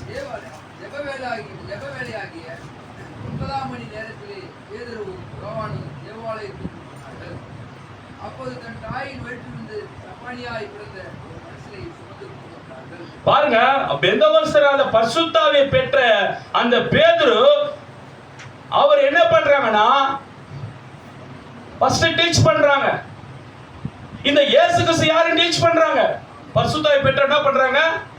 ஃபர்ஸ்ட் டீச் பண்றாங்க. டீச் பண்ணி தான் பக்கம் அந்த கவனத்தை ஈர்க்கிறாங்க. யார் இந்த இயேசு கிறிஸ்து? நீங்கள் சிலுவையில் இருந்த இந்த இயேசு கிறிஸ்து தான், அவர்தான் தேவன். அப்போ ஒரு மறுபடியும் பிறந்தவன், அவை ஒரு மெய்ப்பனா இருக்கிறவன், சபை நடத்துகிறவன் என்ன டீச் பண்ணனா, முதலாவது இயேசு யாருன்னு டீச் பண்ணணும். ஃபர்ஸ்ட் உன்கிட்ட ஜனங்க வரதுக்கு முன்னாடி யூ ஸ்பீக் த காஸ்பல். சபைக்கு ஆத்துமா வரணும்னா முதலாவது நீ என்ன செய்யணும்னா டீச் பண்ண வேண்டியதா இருக்குது. யார் இந்த இயேசு கிறிஸ்து? ஆணித்தரமா உறுதியா நீ போக்கஸ் பண்ண வேண்டியதா இருக்குது.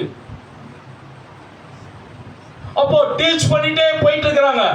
போயிட்டு இருந்த அடுத்த நாளே எப்படி பரிசுத்தாவியை பெற்று டீச் பண்ண அடுத்த நாளே இப்போ சபைக்கு போறாங்க. சபைக்கு போகும்போது அங்க என்ன நடக்குதுன்னா பாருங்கள், இவர்கள் முதலாவது ஜலத்தினாலும் ஆவினாலும் பிறந்துட்டாங்க. யாரு? சீஷர்கள் பேதுருவும் யோவானும். ஜலத்தினால பிறந்துட்டாங்க, ஆவினால பிறந்துட்டாங்க. இப்போ இந்த ரெண்டுத்தினால இவங்க பிறந்ததுனால இப்போ இவங்க கிட்ட ஒரு ஒரு முடவனா இருக்கிறவன், ஒரு சப்பானியா இருக்கிறவன் காசு கேட்கறான். பா சர்ச்சு தொடங்கிட்டா, நீங்க பாஸ்டரா, எங்களுக்கு எதாவது ஹெல்ப் பண்ணுங்களேன். இன்னைக்கு என்ன கேட்பாங்க பொதுவா பாஸ்டருங்க?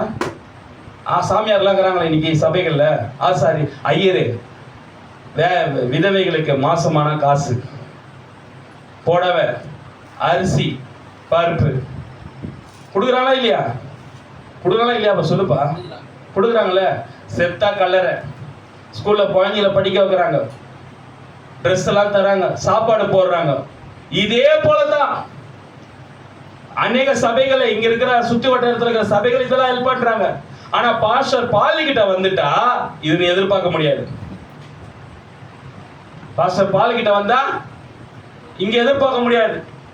இப்போ பாஸ்டர் பாலி கிட்ட வந்து கேட்கறாங்க, பள்ளி தம்பி, அந்த ஐயர் எனக்கு புடவை கொடுப்பார், நீயே கொடுப்பியா? அங்க சர்ச்சும் கொஞ்சம் கோயில் பூஜை கொஞ்சம் எனக்கு சோறு போடுவாங்க, நீ போடுவியா? ஆனா பாஸ்டர் பால் கிட்ட ஒண்ணு இருக்குது. இப்ப நீங்க அந்த பேதுரு யோவான் இடத்துல பவுலும் கிதியோனும் பேர் போட்டு படிங்க.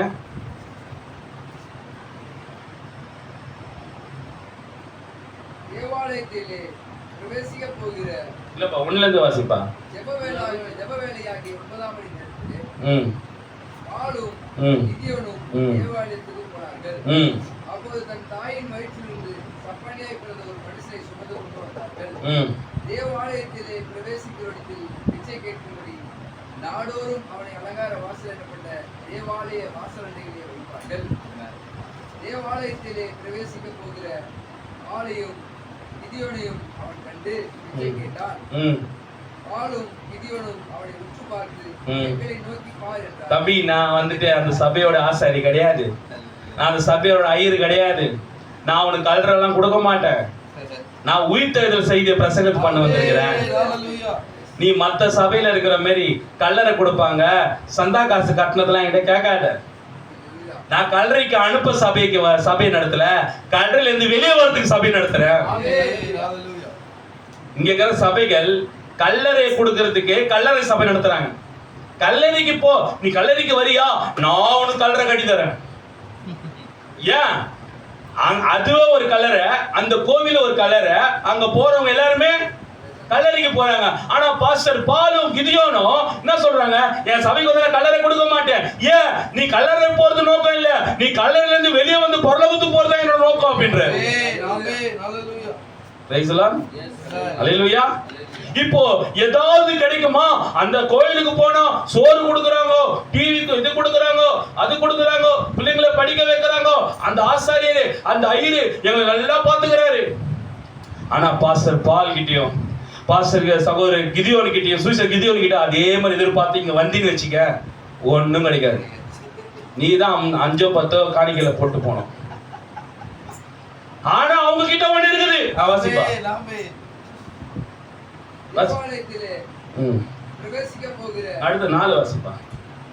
பாலையும் கிதியோனையும் அவனை உற்று பார்த்து எங்களை நோக்கி பார் என்றார்கள். என்ன நோக்கி பாரு?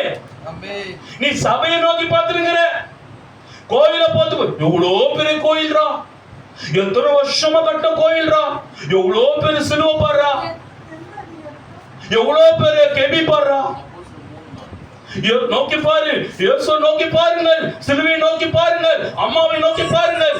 ஐயோ வேணா அதோ சொல்றதா, நோக்கி பாருங்க நோக்கி பாருங்க. ஆனா இவங்க டீச் பண்றாங்க, நீ சிலுவையை நோக்கி பார்க்காத, கெபியை நோக்கி பார்க்காத, இயேசு படத்தை நோக்கி பார்க்காத, என்ன நோக்கி பாரு. ஹல்லேலூயா. ஆமென். புரியுதுங்களா? எஸ். வாசிப்பா. அவன் அவரிடத்தில் ஏதாகிலும் கிடைக்கும் என்று எண்ணி அவர்களை நோக்கி அப்போ கோயிலுக்கு போறவங்க எல்லாருமே ஏதோ ஒண்ணு கிடைக்குமான்னு போறாங்க. தேவாலயத்துக்கு எதுக்கு போறாங்க?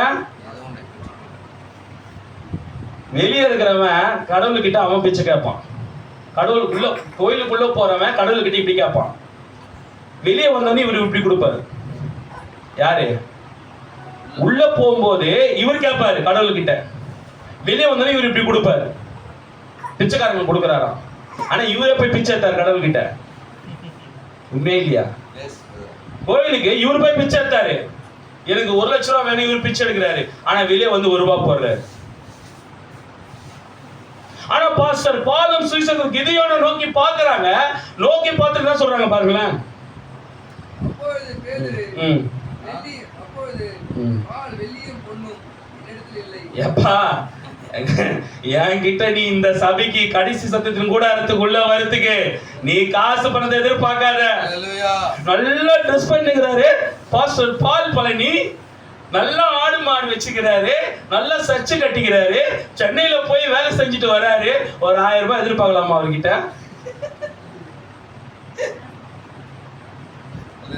நல்ல சூப்பரா இருக்கிறாருப்பா, அப்படியே அப்படியே ஒரு ஆபீசர் மாதிரி இருக்கிறாருப்பா. அவருக்கு இன்னிங்னா கேப்டன் கிதியோன் இருக்கிறாரு, நல்ல ஆட்டோ ஓட்டுறாப்புல.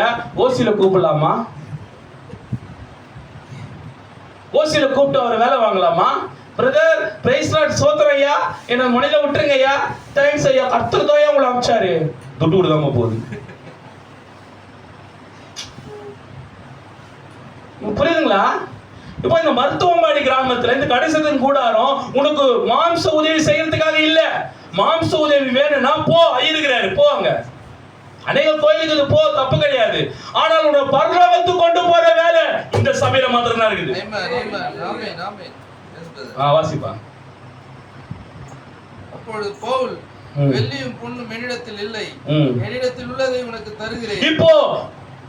இப்போ பாஸ்டர் பால் கிட்ட ஒரே ஒண்ணுதான் இருக்குது. ஹல்லேலூயா. இந்த மேய்ப்பனாகிய பால் கிட்ட ஒரே ஒண்ணுதான் இருக்குது. ஆமென். அது என்னது? நசரேயனாகிய இயேசு கிறிஸ்துவின் நாமத்தினாலே நீ எழுந்து நட என்று சொல்லி. பாத்தியா? பாஸ்டர் பால் கிட்ட வந்தா, பால் பழனி கிட்ட வந்தா ஒரே ஒண்ணு காட்டுவாரு. இன்றைக்கு இருக்கிற இயேசு கிறிஸ்துவை காட்டுவாரு. ஆமென். ஆமென். இன்றைக்கு இருக்கிற இயேசு கிறிஸ்துவை காட்டுவாரு. ஹல்லேலூயா. மாம்ச பரம்பரை ஆசீர்வாதம் உனக்கு தேவையே கிடையாது. அது நீ போய் கை கால் நல்லா ஆயிடுச்சா அவனே போய் சம்பாதிச்சிருவான். நீ கொடுக்குற 1 ரூபாய் 10 நாள்ல 1 ரூபாய் தான். ஆனால் பால் அவனை முடவனா இருந்து சுகமாக்கிட்டாரு. இப்போ அவன் 10,000 சம்பாதிக்க ஆரம்பிச்சிருவான். ஆமென். ஆமென். ஆமென். ஆமென். அப்போ இன்னைக்கு ஏழை மக்களுக்கு நீ ஜெபம் பண்ணாதான் நடக்கும்ன்ற ஒரு எண்ணத்தை கொண்டு வந்து வச்சுட்ட. சபை ஸ்தாபனங்கள் எதுவா இருந்தாலும் என்கிட்ட வா. ஆனால் பாஸ்டர் பால் போதிக்கிறது என்னன்னா, என்கிட்ட ஒண்ணு இருக்குதுல, அந்த ஒண்ணு நான் உனக்கு குத்துறேன். ஹல்லேலூயா. அப்ப பாஸ்டர் பால் கிட்ட என்ன இருந்தது? 1000 10,000 லட்சம் இல்ல. பாஸ்டர் பால் கிட்ட ஒண்ணு இருக்குது. அது இந்த நாளுக்குரிய ஜீவிக்கிற இயேசு கிறிஸ்து இருக்கிறாரு. அவருக்குள்ள இருக்கிறது யாரு? இயேசு கிறிஸ்து இருக்கிறாரு. அந்த இயேசு கிறிஸ்துவை அவரை நான் உனக்கே குத்துறேன். ஆமென். ஆமென். ஆமென். அப்ப பாஸ்டர் பால் கிட்ட கிதியோன் கிட்ட வந்தா என்ன கிடைக்கும்? இயேசு நாமம். நீ பூசாரி கிட்ட போனா என்ன கிடைக்கும்? மாம்ச பிரகாரமான ஆசீர்வாதம். கல்லறை கிடைக்கும். என்ன கிடைக்கும்? ஃபர்ஸ்ட் கல்லறை கிடைக்கும். உண்மையா இல்லையா? எதுக்கு போறேன்?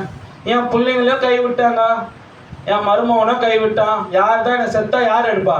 எங்க ஐயர் தான் எடுப்பாரு. என்னை எங்க புதைக்குது? கல்லறை தான். கல்லறை எங்களுக்கும் ஒதுக்கப்பட்ட கல்லறை ஒண்ணு இருக்குது. அதான் நீ இயேசு சொன்னாரு. அந்த தூதர் வந்து சொன்னாங்க அந்த மரியாள் கிட்ட, அவர் கல்லறையில் இல்லை, இங்க இருக்கிற எந்த கல்லறையிலும் இல்லை, எந்த சபை கல்லறையிலும் அவர் இல்லை, அவர் உயிர்த்தெழுந்து விட்டார். எங்க இருக்கிற உயிர்த்தெழுந்தவர்? போ கடிசத்தின் கூட பாஸ்டர் பாலகிட்ட போ. அவர் உயிர்த்தெழுந்து எங்க இருக்கிறாரு? ஜீவிக்கிற லிவிங்கா லிவிங் லிவிங் காட் எங்க இருக்கிறார்னா இந்த கடைசத்தின் கூடாரத்துல மாத்திரம் தான் இருக்கிறார். Praise Lord. ஹalleluya. வாசிப்பா. வலது கையினால் அவனை பிடித்து தூக்கி விட்டான். உடனே அவனுடைய கால்களும் கரடுகளும் கரண்டோடது. அவன் குதித்தெழுந்து நின்று நடந்தான். நடந்து குதித்து தேவனை துதித்துக் கொண்டு அவனோடு கூட தேவாலயத்துக்குள் பிரவேசித்தான். பாருங்க, இந்த அடையாளங்கள் அற்புதம்லாம் சர்ச்சில் நடக்கல. இந்த அடையாளத்துல எங்க நடக்குது? சர்ச்சுக்கு வெளியே தான் நடக்குது. இந்த அடையாள அற்புதம் எங்க நடக்குது? சபைக்கு வெளியே தான் நடக்குது. இன்னைக்கு அநேக பேரு சர்ச்சுக்கு போனாதான் அடையாள அற்புதம் நடக்குதுன்னு நினைச்சிருக்கிறாங்க.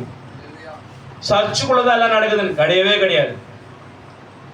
எங்க நீ ஒரு 2 பேர் 3 பேர் கூடுறாங்களோ அதுதான் சபை. எங்க 2 3 பேர் கூடுறாங்களோ அதுதான் சபை. ஆனா இந்த சபையின் கட்டிடம் எதுக்கு என்றால் தேவனை ஆராதிப்பதற்கு. ஒரு மனதோடு ஏக சிந்தையோடு இயேசு கிறிஸ்துவை தேவனை ஆராதிப்பதற்கு ஒரு சபை கட்டிடம். ஆனால் தேவன் 2 பேர் 2 3 பேர் இருந்தாலும் அங்கே வந்துருன்ட்டார். அல்லேலூயா. அவன் பாருங்க, அவன் என்ன பண்றானா, அடையாளம் அற்புதத்தை பார்த்துட்டு சுகம் கிடைச்ச உடனே அவன் குதித்து எழுந்து நின்று நடந்தான். நடந்து குதித்து தேவனை துதித்துக் கொண்டு அவனோடு கூட தேவாலயத்துக்குள் பிரவேசித்தான். அற்புதம் நடக்குது. இந்த சபையில சாட்சி சொல்றது ஐயர்கிட்ட தேவாலயத்துக்கு போறாங்க. அற்புதம் அடையாளம் நடந்தது எங்க? குழந்தையே இல்லாம குழந்தை பிறந்தது எங்க உனக்கு? எங்க நடந்தது? இதனால குழந்தையே இல்லாம இருந்தது. எங்க வந்தோடனே குழந்தை நடந்தது? குழந்தை தேவன் கொடுத்தாரு. கடை சத்தது கூடாரத்துக்கு வந்த பேய் ஓடிச்சு. சாட்சி கர்த்தருக்கு ஸ்தோத்திரம், கர்த்தர் தான் எனக்கு சாட்சியை எடுத்துறாரு, எனக்கு பேயெல்லாம் ஓடிச்சுன்னு ஓடினது இந்த சபையில. சாட்சி சொல்றது அந்த சுடுகாட்டுல கல்லறையில உட்காந்து சாட்சி சொல்லி உட்காந்துக்கிற ஐயர்கிட்ட. ஆனா உனக்கு சுகத்தை கொடுத்தது எங்க? குழந்தை கொடுத்தது எங்க? அடையாளம் அற்புதம் கொடுத்தது எங்க? சொல்லுமா, சிரிக்கிறீங்க? இதெல்லாம் ஆண்டவர் சொன்னாரு, கொஞ்சத்துல உத்தமமா இரு, கொஞ்சத்துல உண்மையா இரு, உன்னை தேவன் அதிபதி ஆக்குவார். Price Lord. அவன் குதித்து எழுந்து நின்று நின்று என்பது சாட்சி கொடுக்கிறது. அவன் சரியாயிட்டான் என்று இங்க வந்து சாட்சி சொல்றதுக்கு உனக்கு தைரியம் இல்லை. உனக்கு தேவன் உன் குடும்பத்தை நடத்துவது உன்னுடைய உன்னுடைய உன்னுடைய கை வருமானத்துல நினைக்கிறியா? கிடையாது. உன் குடும்ப சமாதானம் போறது உன்னுடைய நடப்பு நினைக்கிறியா? கிடையாது. நீ ஜீவிக்கிற தேவன் கிட்ட இருக்கிற. இந்த சபையில தேவன் இருக்கிறார். இந்த நாளுக்குரிய தீர்க்கதரிசியுடைய ஜனங்களா நீங்க இருக்கிறோம். அவன் குதித்து நின்று யாரை மகிமைப்படுத்தினான்? எங்க பாஸ்டர் ஐயா, எங்க ஐயர் தான் எல்லாத்துக்கும் காரணம் அப்படியா சொன்னா? எங்க பூசாரி தாங்க எல்லாத்துக்கும் காரணம். எப்படியோ போனங்க, என் பூசாரி தாங்க, என் பூசாரி கடவுள் போலங்க எங்களுக்கு. ஆனால் அந்த சப்பானி குதித்து எழுந்து நின்று பேதுரு கால்ல போய் உயில,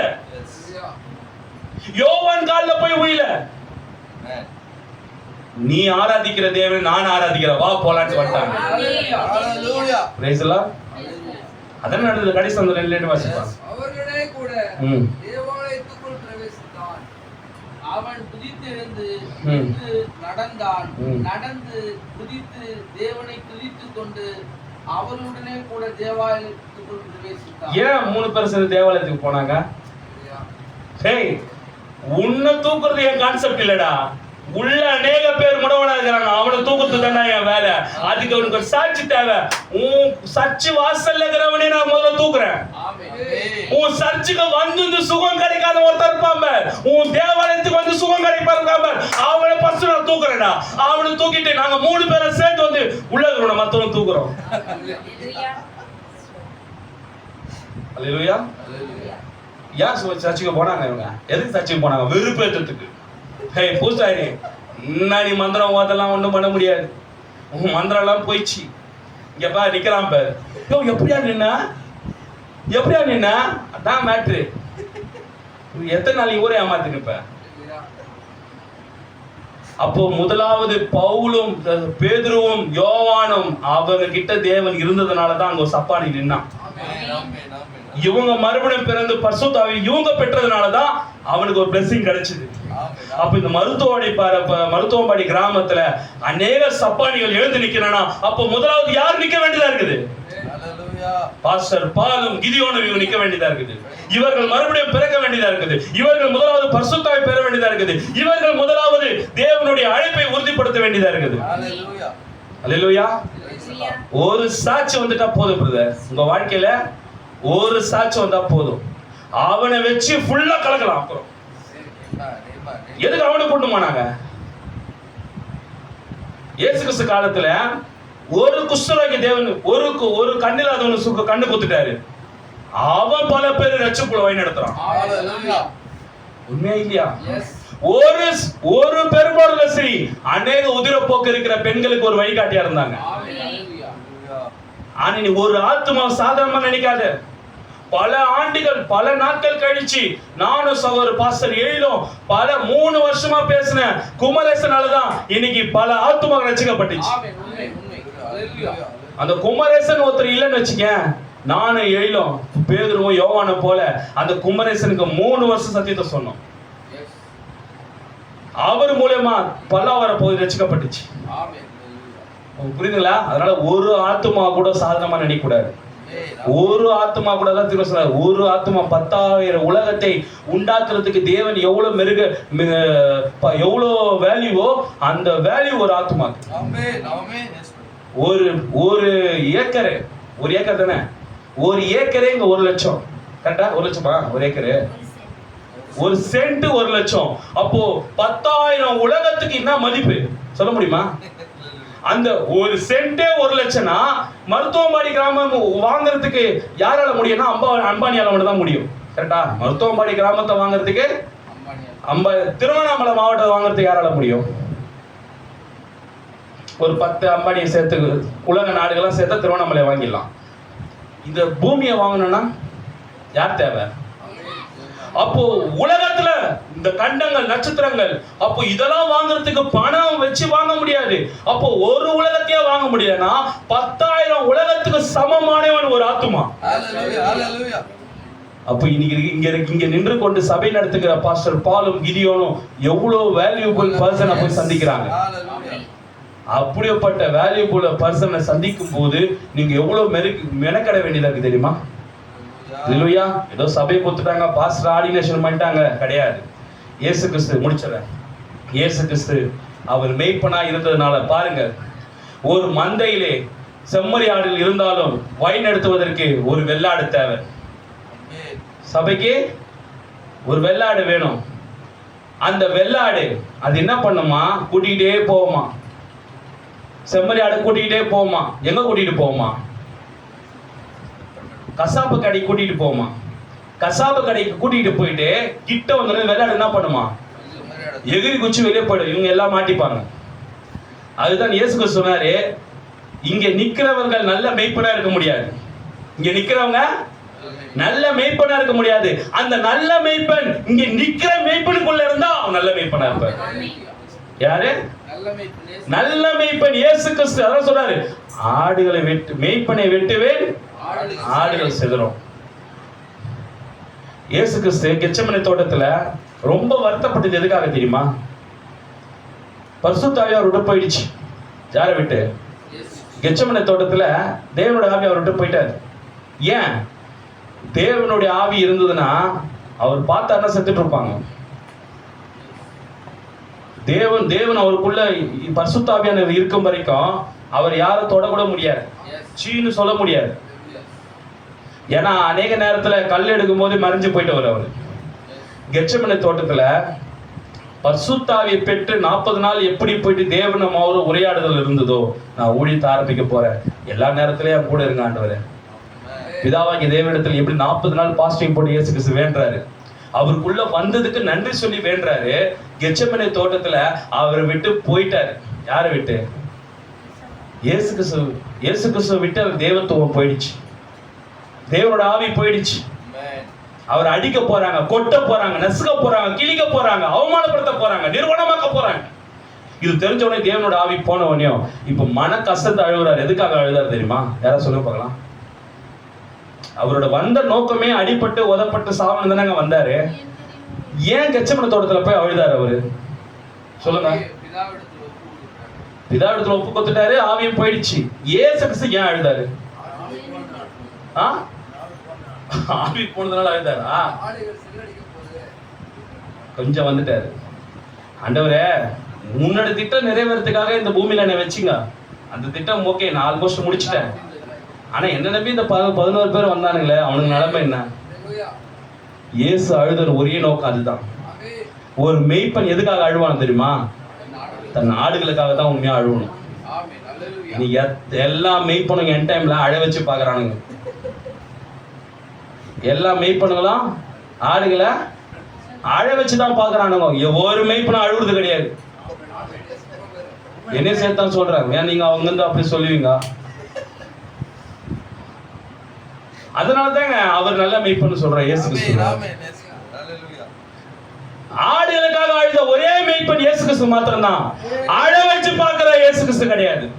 ஆடு நாய வச்சு இன்னும் அழுவு வேணுமா உள்ள பிரசங்கத்துல வச்சு வாங்குறவா உன்ன, அந்த மெய்ப்பன் கிடையாது. ஆண்டவரே, இந்த 11 பேர் என்ன நம்பி வந்தானுங்களே, இவனுக்கு நான் என்ன பதில் சொல்றது? அதனாலதான் அவனுங்க மேல ஒரு அடி அவர் படம் உள்ள. அப்போஸ்தலர் 11 சீஷருங்க 11 பேர் மேல ஒரு அடி படம் உள்ள. ஆண்டவர் படம் விட்டாரா? ஏய், உனக்கு நாதன தேவை, என்ன வேணா பண்ணு. அப்படிதான் இருக்கிற ஒரு மெய்ப்பன் என்ன பண்ணோம்? ஆடுகளுடைய எல்லா அப்டேட் தெரிஞ்சிருக்கணும். ஒரு ஆடு ஏன் சபையில உம்முன உட்காந்துக்குது, ஒரு ஆத்துமா சபையில ஏன் உம்முன உட்காந்து தெரிஞ்சிருக்கணும் ஒரு மெய்ப்பனுக்கு. அவன் சம்பளம் வேலைக்கு போனானா, குடும்பம் நடத்தினானா, ஏன் உம்முனுக்குறான், ஏன் கை தட்டல, ஏன் இன்னைக்கு ஆமீன் சொல்லலன்னு அந்த மெய்ப்பனுக்கு தெரிஞ்சிருக்கணும். அவன்தான் ஒரு நல்ல மெய்ப்பன். காணிக்கை தசமா வாங்குறது மட்டும் ஒரு மெய்ப்பன் கிடையாது. அந்த ஆடோட அப்டேட் ஃபிங்கர் டிப்ஸ்ல சொல்லணும், பரிதவிக்கணும். ஐயோ நான் போயிட்டா. இப்ப ஆண்டவர் சொன்னாரு, உன்னையே காப்பாத்துறதுக்கு நான் பரிசுத்த ஆவி கொடுத்தேன்னா அவனுங்களை காப்பாத்துக்கணும், அவனோட ஆத்துமா காப்பாத்திக்கணும், அவனுங்க தனிப்பட்ட விதத்துல போய் தேவனை தேட சொல்லு. நீ எப்படி இயேசு கிறிஸ்து, நீ எப்படி பரிசுத்தத்தை பெற்றுக்கொண்டு உன் ஜீவன் காக்கப்பட்டுச்சோ அதே போல அவங்க ஜீவனை காக்கப்படணும்னா உன் சபைக்கு வரதுனால மாத்திரம் கிடையாது, தனிப்பட்ட விதத்துல அவனும் பரிசுத்தத்தை பெற்றுக்கொள்ளணும். அல்லேலூயா. உனே ஒன்று சொல்றேன், ஆண்டவர் கிட்ட சொல்றாரு, தேவன் சொல்றாரு ஆண்டவர் கிட்ட, சரி இயேசு உனக்காக ஒரு சான்ஸ் தரேன். அந்த 11 பேரும் சுண்டு வரல கூட மத்தவங்க சுண்டு வரல கூட படாது, எல்லாம் உன்னாச்சு நாசம் பண்ணுவானுங்க, அவனுங்களை ஒருத்தனை டிஸ்டர்ப் பண்ண மாட்டாங்க, கவலைப்படாத போ. சரி ஆண்டவரே, அவங்க என் கூட பூமியில இருந்தாங்க, 3.5 வருஷம் என் கூட ஊழியம் பண்ணாங்க, அதுக்கு என்ன, அதுக்கெல்லாம் இங்க ஒன்றும் பண்ண முடியாது. பரலோகத்துக்கு வரணும்னா உன் சார்பெல்லாம் வர முடியாது. வேணா அவனுங்களை போய் தனிப்பட்ட விதத்துல பெந்தகோஸ்தே நாள்ல பரிசுத்தாவை போய் காத்திருக்க சொல்லி பரிசுத்தாவை பெற்றுக்கொண்டு அதன் பிறகுதான் சபைக்கு பரலோகத்துக்கு வர வேண்டியது இருக்கு. அது வழி, அதை விட்டா வேற வழி கிடையாது. நீ பாஸ்டருக்கு நீ கூஜா தூக்குற, கோவில் பிள்ளையா இருக்கிற, நீ பாஸ்டருக்கு சபைக்கு போய் கழுவுற, மோன்ற, நீ வந்து பாய் போடுற, நான் வந்து பாஸ்டருக்கு துணி துவச்சு கொடுக்குறேன், அதனால பரலோகத்துக்கு வர முடியாது. 3 வருஷம் இயேசுவுக்கு அடிப்படை வேலை செஞ்ச யாருமே பரலோகத்துக்கு வரல, பரிசுத்தாவி பெற்றதுக்காக தான் பரலோகத்துக்கு வந்தாங்க எல்லாருமே. இயேசு மெய்ப்பனா இருந்ததுனால அவருக்கு Dress கொடுத்த லாசரு பரலோகத்துக்கு வர முடியாது. இயேசுக்கு சோறு செஞ்ச போட்ட மரியாள் அவருக்கு சோறு செஞ்சதுனால பரலோகத்துக்கு வர முடியாது. இயேசு நான் பெத்தேன், நான் பாஸ்டர் பால பெத்தேன்னு சொல்றதுனால வள்ளியம்மா பரலோகத்துக்கு வர முடியாது. அல்லேலூயா. புரியுதா இல்லீங்களா? நீ பாஸ்டருக்கு உதவி செஞ்சதுனால நீ பரலோகத்துக்கு வர முடியாது. நீ கிதியோனுக்கு நான் ஆட்டோ வாங்கி கொடு காசு குத்தன்றதுக்காக நீ பரலோகத்துக்கு வர முடியாது. அப்ப எதுக்குடா, அப்ப எப்படிதான் பரலோகத்துக்கு வர முடியும்? நீ பரிசுத்தாவி தனிப்பட்ட விதத்துல நீ பெறணும். அப்ப பரிசுத்தாவி பெறணும்னா இயேசு கிறிஸ்து நாமத்தில் ஞானஸ்நானம் எடுக்கணும். அப்போஸ்தலர் 2:38 படி இயேசு கிறிஸ்து நாமத்தில் ஞானஸ்தானம் எடுக்க வேண்டியதா இருக்குது. ஆண்டவர் சொன்னார், டேய் 11 பேரா ஒருத்தன் தானே என்னை காட்டி குதிரை செத்து போயிட்டான், சரி நீங்க என்ன ஆண்டவரே, நான் உனக்கு இவ்வளோ அற்புதம் பண்ணினே, உன் கூட இவ்வளோ எல்லாமே நான் செஞ்சனே, உன் கூட அற்புதம் நடக்கும் போதெல்லாம் நான் இருந்தேனே, என்னை அடிக்கும் போதெல்லாம் நான் எல்லாமே நான் சகிச்சனே, என்னை எப்படியாவது பரலோகத்துக்கு கொண்டு போ. நேவர், நீ பாஸ்டருக்கு உதவி செய்யறதுனால பரலோகத்துக்கு வந்துட முடியாது. இயேசு சொன்னாரு, போ, எனக்கா நீ பரிசுத்தாய் பெறுவதற்காக போய் காத்திரு, நீயும் பரிசுத்தாவை பெற்றுக்கொள்ளு, நான் செஞ்ச அடையாள அற்புதங்கள் நீயும் செய்யணும். உனக்கு வியாதியை கொடுத்தது எதுக்காக தெரியுமா? தேவன் உனக்கு வியாதியை கொடுத்தா ஜெபிச்சா அந்த வியாதி போகணும், அதுக்குதான் வியாதி கொடுத்தார். உனக்கு பிரச்சனையை கொடுத்தது ஜெபிச்சா பிரச்சனை போகணும், அதுக்குதான் உனக்கு பிரச்சனை கொடுத்தாரு. உனக்கு தொல்லைகளை ஏன் நம்ம கொடுத்தாரு? ஏன் உனக்கு கர்ப்பத்தை தடை பண்ணாரு தெரியுமா? அன்றைக்கு அண்ணால இருந்தாங்க, இன்னைக்கு உன்னை வச்சிருக்கிறார். அல்லேலூயா. ரட்சிக்கப்படாத கணவனே, குடிகார கணவனை ஏன் நம்ம வச்சாரு? அன்னைக்கு சகையு இருந்தான், இன்னைக்கு உன் கணவரை வச்சிருக்கிறார். சகையு குடிகார, சகையு உலகத்தான இருந்த சகையு எப்படி ரட்சிக்கப்பட்டானா? ரெபெக்காள் என்ற ஒரு கிறிஸ்துவ பெண்ணால ஒரு உலகத்தார் ரட்சிக்கப்பட்டான். அப்போ உன் புருஷன் இன்னைக்கு ரட்சிக்கப்படாம இருக்கிறான்னா நீ முதலாவது ரெபெக்காளா இல்ல. இல்லையா? உண்மையா இல்லையா? அப்போ ஏன் ஒரு விபச்சாரி ஸ்திரீ இயேசு சொல்ல, இன்னைக்கு அநேக பேர் சிந்தையில விபச்சாரம் பண்ணிட்டு இருக்காங்க, பார்வையில் விபச்சாரம் பண்ணிட்டு இருக்காங்க. அன்னைக்கு அவ சரீரத்துல செஞ்சா இயேசுவை கண்டுபிடிச்சவனே, அடையாளம் கண்டுபிடிச்சவனே எல்லாத்தையும் விட்டா. இன்னைக்கு உன் பெருமை, உன் இச்சை, உன்னுடைய காரியங்கள் எல்லாவற்றையும் பார்வையிலும் சிந்தையிலிருந்து எடுத்து போடுறதுக்கு ஒரே வழி, அவள் சந்தித்த இயேசுவை நீயும் சந்தி. அல்லேலூயா. இன்றைக்கு இந்த சபை கொண்டு வந்திருக்கிற நோக்கம் என்ன தெரியுமா? இந்த நாளுக்குரிய இயேசு கிறிஸ்துவை காண்பிப்பதற்கு மாத்திரம்தான். அதுக்கு தான் நம்முடைய தீர்க்கதரிசி வில்லியம் மரியம் பிரெனாம் அவர் இந்த பூமிக்கு தேவன் அனுப்பி இந்த நாளுக்குரிய இயேசு கிறிஸ்துவை தன் ஜீவியத்தில் வாழ்ந்து காண்பித்த ஒரு தீர்க்கதரிசி. அல்லேலூயா. நமக்கு ஒரு அருமையான ஒரு மேய்ப்பர், 10 பேரை வச்சு மேய்க்க முடியல, 20 லட்சம் பேரை மேய்ச்சாரு. யாரு?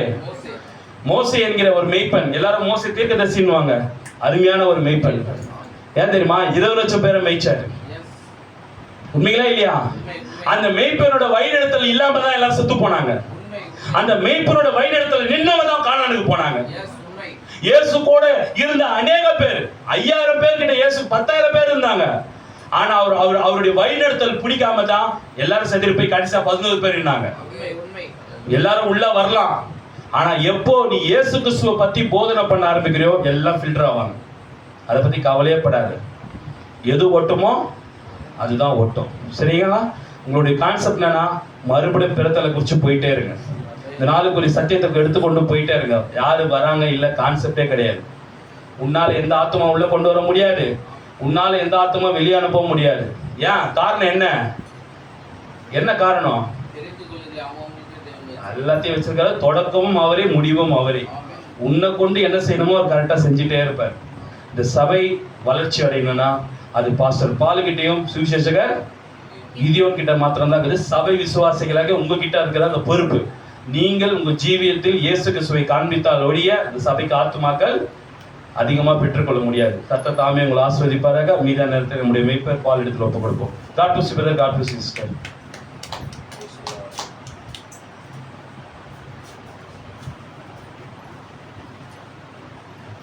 Price Lord. நல்ல ஒரு அருமையான இந்த கடைசி கால இந்த செய்தியில் இப்படிப்பட்ட ஒரு அருமையான காஸ்பிளோடு கூட சேர்ந்த டீச்சிங்கையும் நாம் கேட்டோம். நிச்சயமாகவே இந்த வேதாகமத்தை நாம் வாசிக்கிறோம், ஆனால் வேதாகமம் நிறைவேறுதலை நம் வாழ்க்கையோடு பொருத்தி பார்க்கும்போது தான் அதற்குள்ள இருக்கிற அந்த சுவாரஸ்யமானது தெரியும். நாம் எல்லாவற்றையுமே மாம்ச ரீதியாய் நாம் புரிந்து கொள்வதை பெற்றுக்கொள்ளும் போது நம்ம என்ன பண்றோம்? தோற்று போய் விடுகிறோம். அதை ஆவிக்குரிய பிரகாரமாய் நாம் பார்க்கும்போது தான் என்ன பண்றோம்? நாம் உண்மையிலேயே ஜெயிக்க முடியுது. இயேசு கிறிஸ்து அவர் டைரக்டாவும் பேசினார், இன்டைரக்டாவும் பேசினார். அப்ப இன்டைரக்டா பேசும்போது அதை புரிந்து கொண்டவர்கள் என்ன பண்ணாங்க? ஆண்டவரேன்னு சொன்னாங்க. டைரக்டாவும் பேசுறாரு, சில இடத்துல இன்டைரக்டாவும் பேசுறாரு. ஆனா ஏன் அவர் அப்படியாக பேசுகிறார் என்றால், தன்னை யார் என்று அடையாளம் கண்டுபிடிக்க வேண்டும் என்று அவர் விரும்புகிறார். Praise God. எல்லோருக்காகவும் இயேசு கிறிஸ்து வந்தாரா என்றால், எல்லோருக்காகவும் இயேசு கிறிஸ்து வந்தார். ஆனா எல்லோரும் இயேசு கிறிஸ்துவை ஏற்றுக்கொள்வார்களானா ஏற்றுக்கொள்ள மாட்டாங்க. ஏன்னா தெரிந்து கொள்ளுதலை அவர்களுக்குள்ளே வச்சுட்டார். நன்மை எது தீமை எது நாமளே என்ன பண்ணோம், அடையாளம் கண்டு கொள்ள வேண்டியது அவசியமா இருக்கிறது. Praise God. அதனால உண்மையிலே நல்ல மேய்ப்பன் என்றால் இந்த இயேசு கிறிஸ்துக்கு தான் பொருள். Praise God. நல்ல மேய்ப்பன் தன் ஆடுகளுக்காக ஜீவனையே கொடுத்தான். Praise God. உண்மையிலே ஒரு நல்ல மேய்ப்பனா அவர் இருந்த வச்சுதான் உன்னத நிலையிலிருந்து இழிவான நிலைக்கு இறங்கினார். Praise God. எல்லோருமே போயிட்டு குலதெய்வத்துக்காக பலி கொடுக்குறோம். ஆனா குலதெய்வமே தான் படைத்த படைப்பு தவறாய் போய்விட்டது என்பதற்காக என்ன பண்ணாரு, உன்னத நிலையிலிருந்து இழிவான நிலைக்கு இறங்கி வந்தார். Praise God. அவர் வானத்திலிருந்து கூட இறங்கி இருக்கலாம், இல்ல பூமியிலிருந்து கூட எழுந்திருச்சிருக்கலாம், இல்ல சூரியன்ல சந்திரன்ல இருந்து கூட பேசியிருக்கலாம். ஆனால் அவர் பிறப்பதற்கு ஒரு வழியை உண்டு பண்ணி கொண்டார். அந்த வழிதான் கன்னியின் வயிற்றிலே பிறந்தது. Praise God. அப்போ அவர் பிறந்ததுக்கு எல்லாத்துக்குமே ஒரு காரியம் இருக்கு. எல்லாம் சொல்லிடுவாங்க, அவர் வானத்திலிருந்து ஒரு வேளை இறங்கி இருந்தா, பூமியிலிருந்து ஏஞ்சிருந்தா, நீங்க ஒரு மனுஷனா போறதா உங்களுக்கு அதோட அருமை தெரிஞ்சிருக்கும் அப்படி சொல்லிடுவாங்க. Praise God. இயேசு கிறிஸ்துவுக்குள்ளாக ஒரு மனிதனுக்கு உண்டான அந்த சுபாவம் அவருக்குள்ளாக கிரியை செய்தது. அந்த பாடுகள் நிந்தைகள் எல்லாமே அவரை மேற்கொண்டது. அவருக்குள்ள இருத்துவங்கள் கிரியை செய்தது. ஒன்று மனிதத்துவம், மற்றொன்று தேவத்துவம். அந்த இருத்துவங்களுக்கு தன்னை என்ன பண்ணாரு, ஒப்பு கொடுத்தார். அந்த எல்லாம் முடிந்தது என்று சொல்லு மட்டுமா என்ன பண்ணாரு, அவரு பொறுமையோடு தாழ்மையோடு கூட அவர் என்ன பண்ணாரு, எல்லாவற்றையும் சகித்து கொண்டிருந்தார். ஏன் அப்படின்னா அவர் எதற்காக அவர் வந்த நோக்கம் என்ன, பாவத்துக்குண்டான பரிகாரத்தை அளிக்க வேண்டும். அவர் ஏதாச்சும் டிஸ்டர்ப் பண்ற மாதிரி ஏதாச்சும் ஒன்று பண்ணிட்டாருன்னா என்ன பண்ணாது, அவரால் உள்ளே வர வேண்டிய தன்னுடைய வித்துக்கள் என்ன பண்ணாது, உள்ள வராம போயிடும். அதனால அவர் எல்லாவற்றுக்கும் அவர் பொறுமையா இருக்கிறார். பாருங்க, அந்த மேய்ப்பர்கள் மத்தியிலே அந்த செய்தியானது போகும்போது அந்த மேய்ப்பர்கள் போய் என்ன பண்றாங்க, இயேசு கிறிஸ்துவை உடனே போய் என்ன பண்றாங்க, சந்திக்க போறாங்க. ஆனா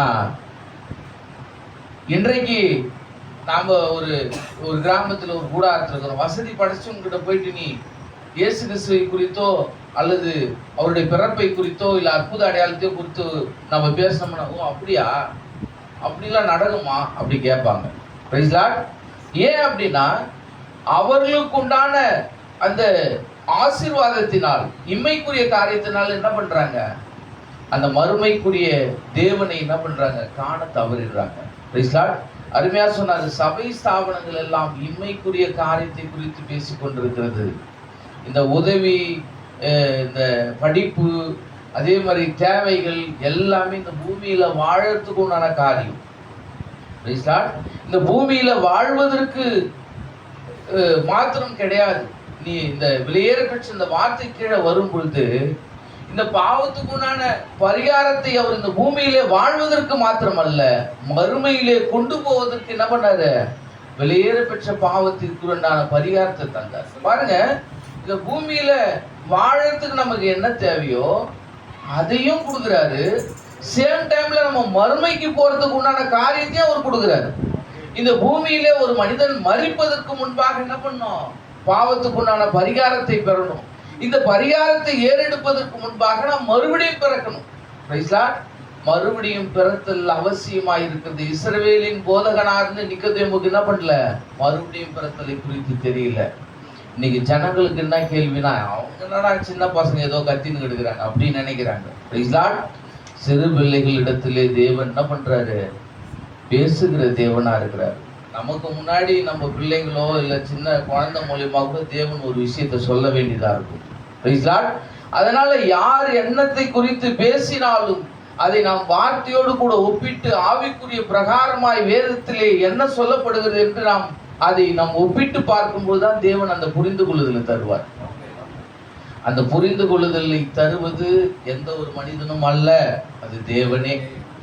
நாம் விசுவாசித்து இங்கே உட்கார்ந்து நம்ம இவ்வளவு நேரம் நம்ம கேட்கும் பொழுது வாஞ்சியோட தேவனே அதை புரிந்து கொள்ளுதல் தராரு. ஏன் இவ்வளோ நேரம் நீ எனக்காக நீ பொறுமையோடு கூட என்ன பண்ற, இந்த சத்தத்தை நீ கேட்டுக்கொண்டிருக்கிறாயே, அதனால என்ன பண்றாரு, புரிந்து கொள்ளுதலை அவரே தரார். அப்ப விசுவாசத்துக்கு ஏற்ற பலனளிக்கிற தேவனை நாம் பெற்றிருக்கிறோம். அப்ப நாம நம்பணும். முதலாவது நம்பலன்னா என்ன பண்ண முடியாது, இந்த செய்தி நமக்கு புரியாது. நான் இங்கிருந்து சென்னைக்கு நான் போறேன்னா அந்த பஸ் டிரைவரை நான் நம்பணும். அந்த பஸ் டிரைவரை நான் நம்பும் போது தான் என்னை சென்னையில் கொண்டு போய் அவர் கரெக்டாக சேர்த்துருவாருன்னு ஒரு நம்பிக்கை வரும். நம்ம அதுக்கும் ஜெபிச்சுட்டு தான் நம்ம போகிறோம். என்ன ஜெபிக்கிறோம், ஆண்டவரே ஓட்டுநரையோ ஓட்டுநரின் திறமையோ நாங்கள் நம்பலை, உங்களை நாங்கள் நம்புகிறோம். அப்படிதான் நம்ம ஜெபித்து விட்டு நாம் புறப்பட்டு போகிறோம். அதுபோல நமக்கு ஒருத்தர் ஒரு வழியை காண்பிக்கிறார் என்றால் அந்த வழி சரியான வழியா தவறான வழியா என்று நாம் என்ன பண்ணோம், ஆலோசனை பண்ணணும். வேதத்தோட ஒப்பிட்டு பார்க்கணும். இவங்க காமிக்கிற வழி சரியான வழியா தவறான வழியா என்று. அது தவறான வழியா தான் கேட்கலாம், நீங்க காண்பிக்கிற வழி தவறான வழி, இது வேதத்தோட ஒத்து போல அப்படி சொல்லலாம். ஆனால் நாங்க போற வழி சரியான வழி என்று நினைத்து கொண்டு தவறான ஒரு பாதையிலே நாம் பிரவேசிப்போமானால் நம்மளை மீட்டெடுப்பதற்கு யாரும் வர முடியாது. சகோதரனே சகோதரியே, வெளியேற பெற்ற செய்தியை நமக்கு அனுப்பி எளிமையான ஒரு செய்தி, அற்புதத்திலே மாபெரும் அற்புதம் ஒன்று உண்டு என்றால் இயேசு கிறிஸ்து நாட்கள்ல நடந்த அற்புதம் போல, யோவான் பேதுருவின் நாட்கள்ல நடந்த அற்புதத்தை போல இன்றைக்கு மகத்தான அற்புதம் ஒன்று உண்டு என்றால் தீர்க்கதரிசி சொல்லுவது போல ஒரு மனிதனுடைய மனநிலை மாறுவது மாபெரும் ஒரு அற்புதம். ஒருத்தனை பிசாசு பிடிச்சு விடுதலையான அது அற்புதம் இல்ல, ஒருத்தனுக்கு கை குறைவாயிச்சு வளர்ந்துச்சு அது அற்புதம் இல்ல. இன்றைக்கு ஒரு பாவி மனம் திரும்பி பரிசுத்த வாழ்க்கையை வாழ்வதுதான் மிகப்பெரிய ஒரு அற்புதம். எப்பேற்பட்ட ஒரு காரியம், ஒரு பாவியான ஒரு மனுஷன், ஒரு கரடு முரடான ஒரு வாழ்க்கையை வாழ்ந்து கொண்டிருந்த ஒரு மனுஷன், அந்த மனிதனுடைய மனநிலையை யாருங்க மாற்ற முடியும்? எந்த ஒரு ட்ரீட்மெண்டாலையும் முடியாது. இயேசு கிறிஸ்து ஒரு மனிதனுக்குள்ளாக வராதவர்கள் என்ன பண்ண முடியாது, மனிதனுடைய மனநிலை மாறாது. ஏன்னா மாற்றக்கூடிய வல்லமையும் மகத்துவமும் அவருக்கு தான் இருக்கு. அப்ப நம்ம ஒன்றுதான் செய்யணும். என்ன செய்யணும், அவர் உள்ளே வருவதற்கு நாம் இடம் கொடுப்போமானால் அவர் உள்ளே வந்து ஹோலி ஸ்பிரிட்டாய் எல்லா பலவீனத்தையும் அவர் எடுத்து போடுவார். இயேசு கிறிஸ்துக்குள்ளாக இருந்த பரிசுத்தாவி என்ன பண்ணுச்சு, உலகத்தை ஜெயித்தது, மரணத்தை ஜெயித்தது, பாதாளத்தை ஜெயித்தது. இன்றைக்கு நாம் அதே பரிசுத்தாவியை நாம் பெற்றுக்கொள்வோமானால் நாமளும் இந்த உலகத்தை ஜெயிப்போம். நாம் கவலை கொள்ள மாட்டோம், கல்லறை குறித்து நாம் கவலைப்பட மாட்டோம். பவுல் சொன்னது போல, மரணமே உன் கூறு எங்கே, பாதாளமே உன் ஜெயம் எங்கே. நான் என்ன பண்ணுவேன், மரணத்தை குறித்து நான் கவலைப்பட மாட்டேன். ஏன்னா நான் வாழுகிறதுக்கு தான் கவலை கொள்ளும். எங்க வாழறதுக்கு, மறுமையிலே நாம் தேவனை சந்திக்க போறதுக்கு தான் எப்படி நம்ம போகணுன்றத பிரயாசப்படணும். இந்த பூமிக்குரிய வாழ்க்கை கொஞ்ச காலன்றது எல்லாருக்குமே தெரியும். நீண்ட காலமா இருந்தா என்ன பண்ணிருப்பாங்க, நேரம் போயிட்டு எல்லாம் போயிட்டு அந்த நீண்ட நாளுக்கு என்ன பண்ணிருப்பாங்க, வரிசையில் நின்று இருப்பாங்க வாழ்வதற்கு. அதனால நிச்சயமாகவே நாம் எவ்வளோ காலம் நாம் வாழ போகிறோம் என்று நமக்கு தெரியாது. ஒரு மனிதன் 80 வயது வரல இருக்கிறான்னா அவன் 79வது வயசுல 11வது மாசத்துல போயிட்டு என்ன பண்ணலாம், ஆண்டவர் ஏற்றுக்கொள்ளலாம். உண்மைதானே? இந்த வயசுல தான் நான் சாவ போறேன்னு தெரிஞ்சா உலகத்துல சுகபோகமா 79 11வது மாசம் வரல வாழ்ந்துட்டு அந்த 4 வாரம் போயிட்டு ஆண்டவருக்கு ஒப்பு கொடுத்து, ஆண்டவரே என்னை மன்னிச்சிடுங்கன்ட்டு என்ன பண்ணலாம், மன்னிப்பு கேட்டு ஒப்புரவாயி ஒரு பரிசுத்த வாழ்க்கை வாழலாம். ஆனா அது தேவனோட திட்டம் அல்ல. நீ எப்பொழுது மரிப்பாய் என்று நமக்கு தெரியாது. ஜீவன் நமக்குள்ள இருக்கிறவர்கள் தான் ஒரு மனுஷன், ஒரு ஊழியக்காரன், ஒரு விசுவாசி. இந்த ஜீவன் நம்ம விட்டு போயிடுச்சுன்னா பாடியை தூக்கியா, நேரம் ஆச்சு, வேலை வெட்டிலாம் விட்டு வந்திருக்கிறேன், பாடியை தூக்கு. ஏன்னா ஆவி ஆத்மா என்ன பண்ணிச்சு, கடந்து போயிடுச்சு. அப்ப இந்த சரீரமானது பாடி ஆவதற்கு முன்பாக நாம் என்ன பண்ணோம், பாவத்துக்குண்டான பரிகாரத்தை நாம் ஏறெடுக்க வேண்டும். Praise Lord. அங்கே பேதுரு யோவான் என்னது, அங்கே அற்புத அடையாளங்களை அவனுக்கு ஒரு அந்த சுகத்தை கொடுத்தது எதற்கு? Praise Lord. அங்கே அநேகரை ரட்சிப்பின் பாதையிலே நடத்துவதற்கு. அப்ப இன்னைக்கு நம்ம மத்தியில நாம் ஏன் ரட்சிக்கப்பட்டிருக்கிறோம் அப்படின்னா, தேவன் வெளியேறி பெற்ற ரட்சிப்பை நமக்கு தந்தார். அது நமக்கு மாத்திரம் அல்ல, நம் மூலமாய் அநேகர் ரட்சிக்கப்படணும்.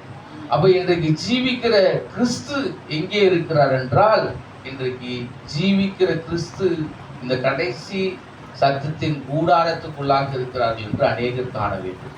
ஏன்னா இன்றைக்கு ஜீவிக்கிற கிறிஸ்துவ தான் பார்க்குறாங்க. இவெல்லாம் கிறிஸ்தவனா, எப்படி பேசுறான் பாரு, இவெல்லாம் ஒரு கிறிஸ்தவனா, எப்படி வாழறான் பாரு, இப்படி சொல்லிடுவாங்க.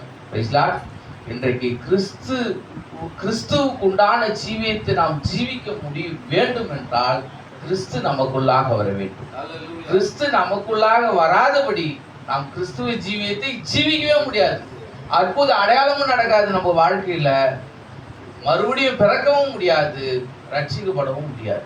ஏன்? ஜீவிக்கிற கிறிஸ்து நமக்குள்ள வரணும். அவர் அன்றைக்கு மரித்து 3ஆம் நாள் உயிரோடு கூட எழுந்தார். அந்த ஜோயி, அந்த தேவனுடைய ஜீவன் இன்றைக்கு நமக்குள்ள வரணும். அப்ப நமக்குள்ள வரணும்னா நம்ம அந்த பாவத்துக்கு உண்டான பரிகாரத்தை ஏறெடுக்கணும்.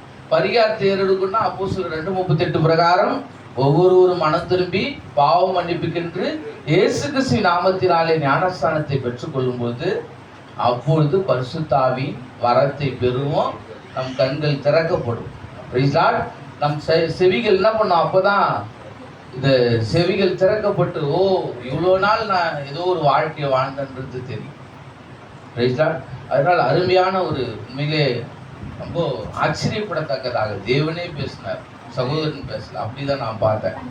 ஏன்னா அப்படிப்பட்ட ஒரு அற்புதமான வார்த்தை தேவன் நம்ம மத்தியில தந்திருக்கிறார். பாருங்க, அற்புதமும் அடையாளமும் முதலாவது ஒரு ஊழியக்காரனோட வாழ்க்கையில நடக்கும். Praise Lord. அப்பதான் என்ன பண்ணுவாங்க? ஜனங்கள் நம்புவாங்க. ஒரு ஊழியக்காரனுக்கு மாத்திரம் அல்ல, ஒரு விசுவாசிக்கு அது பொருத்தம். Praise Lord. ஏன்னா நம்மளை யாரும் ஏமாற்ற முடியாது. இந்த செய்தியில மட்டும் ஒரு ஊழியக்காரன் தப்பு பண்ணாலும் கண்டுபிடிக்கலாம், ஒரு விசுவாசி தப்பு பண்ணாலும் கண்டுபிடிக்கலாம்.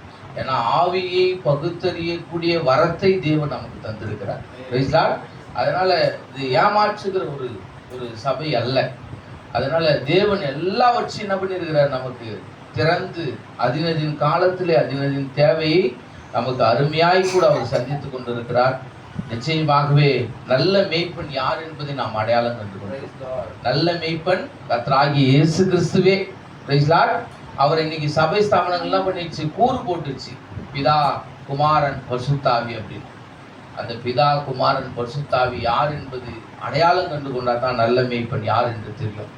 நிச்சயமாகவே அருமையான ஒரு இந்த கடைசி சத்தத்தின் செய்தியிலே ஒரு அருமையான ஒரு காஸ்பல், அதோடு கூட டீச்சிங், போதனையோடு கூட காஸ்பலை நாம் கேட்டோம். நிச்சயமாகவே சகோதரனை கொண்டு தேவன் இனமாய் அநேக ஜனங்களுக்கு அவர் மூலமாய் இந்த வார்த்தையை தந்து அந்த கடைசி ஆத்மா உள்ளே கொண்டு ஒரு மட்டுமாய் தேவன் அவரை வல்லமையா எடுத்து பயன்படுத்தணும். கேப்டன் பதில் இருக்காரா? Price Lord. கிதியோன் பதில் கூப்பிடுது. Praise Lord. கடைசியான வேலையிலே கூட நம்ம மத்தியிலே சகோதரர் கிதியோன் சகோதரர் பாடல் பாடும்பொழுது நாம் தேவனுக்கென்று நாம் காணிக்கை படைப்போம். அதோடு கூட சகோதரன் ஜெபிப்பார். அதற்கு பிறகாக நம்ம இந்த பிராபோஜன காரியத்தை நம்ம அனுசரிப்போம். God bless you.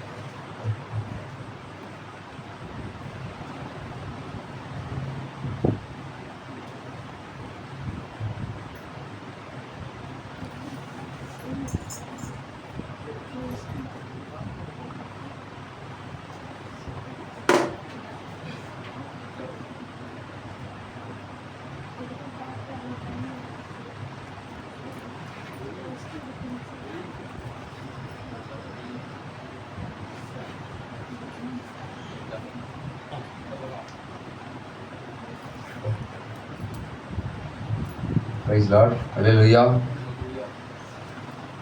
நாம் ஒரு பாடலை கூட நாம் பாடி அப்படியே கூட கர்த்தருக்கு கூட நாம் காணிக்கை படைக்கலாம். பாடல் புஸ்தகத்தில் 330வது பாடல், என்றும் ஆனந்தம் இயேசு தருகிற பாடலை கூட நாம் கரங்களை தட்டி கூட உற்சாகமாய் கூட நாம் பாடலாம். என்றும் ஆனந்தம் என் இயேசு தருகிறார், என்றும் ஆனந்தம் என் இயேசு தருகிறார். துதிப்பேன் துதிப்பேன் துதித்து கொண்டே இருப்பேன், துதிப்பேன் துதிப்பேன் துதித்து கொண்டே இருப்பேன். அல்லேலூயா ஆனந்தமே, அல்லேலூயா ஆனந்தமே, அல்லேலூயா ஆனந்தமே, அல்லேலூயா ஆனந்தமே. உன்னதர் மறைவில் வல்லவர் நிழலில் என்றும் தங்குவேன். தேவனை நோக்கி அடைக்கல பாறை என்றே சொல்லுவேன். உன்னதர் மறைவில் வல்லவர் நிழலில் என்றும் தங்குவேன். தேவனை நோக்கி அடைக்கல பாறை என்றே சொல்லுவேன். அல்லேலூயா ஆனந்தமே, அல்லேலூயா ஆனந்தமே, அல்லேலூயா ஆனந்தமே, அல்லேலூயா ஆனந்தமே. தமது சிறகால் என்னை மூடி காத்து நடத்துவார். அவரது வசனம் ஆவியின் பட்டயம் எனது கேடகம். தமது சிறகால் என்னை மூடி காத்து நடத்துவார். அவரது வசனம் ஆவியின் பட்டயம் எனது கேடகம். அல்லேலூயா ஆனந்தமே, அல்லேலூயா ஆனந்தமே, அல்லேலூயா ஆனந்தமே, அல்லேலூயா ஆனந்தமே. இரவின் பயங்கரம் பகலின் அம்பு எதற்கும் பயமில்லை. உன்னத தேவன் எனது அடைக்கலம் தங்கும் உறைவிடம். இரவின் பயங்கரம் பகலின் அம்பு எதற்கும் பயமில்லை. உன்னத தேவன் எனது அடைக்கலம் தங்கும் உறைவிடம்.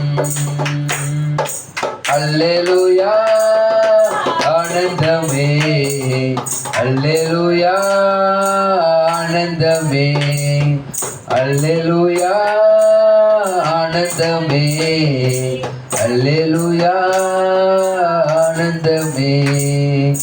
என்றும் ஆனந்தம் என் இயேசு தருகிறார், என்றும் ஆனந்தம் என் இயேசு தருகிறார். துதிப்பேன் துதிப்பேன் துதித்து கொண்டே இருப்பேன், துதிப்பேன் துதிப்பேன் துதித்து கொண்டே இருப்பேன். அல்லேலூயா ஆனந்தமே, அல்லேலூயா ஆனந்தமே, அல்லேலூயா ஆனந்தமே, அல்லேலூயா ஆனந்தமே. அல்லேலூயா. Praise the Lord. அது கூட நாம் ராபோஜனத்துக்காக கூட அப்படியே நம் கண்களை மூடி கூட நம் குற்றங்கள் குறைகள் தவறுகளுக்காக கூட பணம் இருந்து அப்படியா இந்த ராபோஜன பந்தியில் கலந்து கொள்ள தேவன் நமக்கு உதவி செய்ய கூட நம் கண்களை மூடி நம் இருதயத்தை தாழ்த்தி நம்முடைய தலைகளை தாழ்த்தி அப்படியே நாம் செபிப்போம்.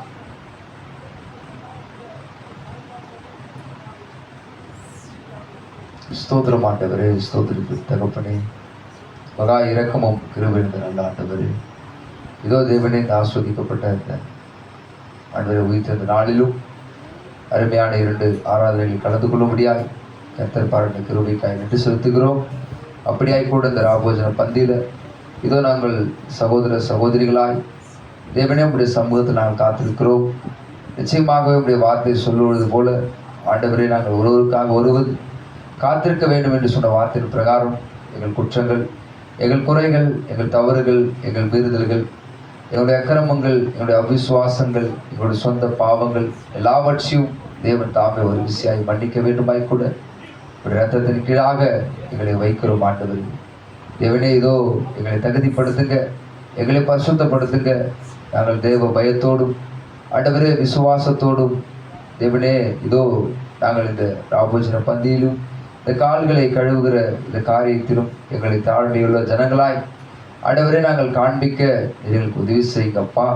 எங்களை வழிநடத்துங்க, பொறுப்பெடுத்துக் கொடுங்க, பாதுகாத்து கொடுங்க ஆண்டவரே.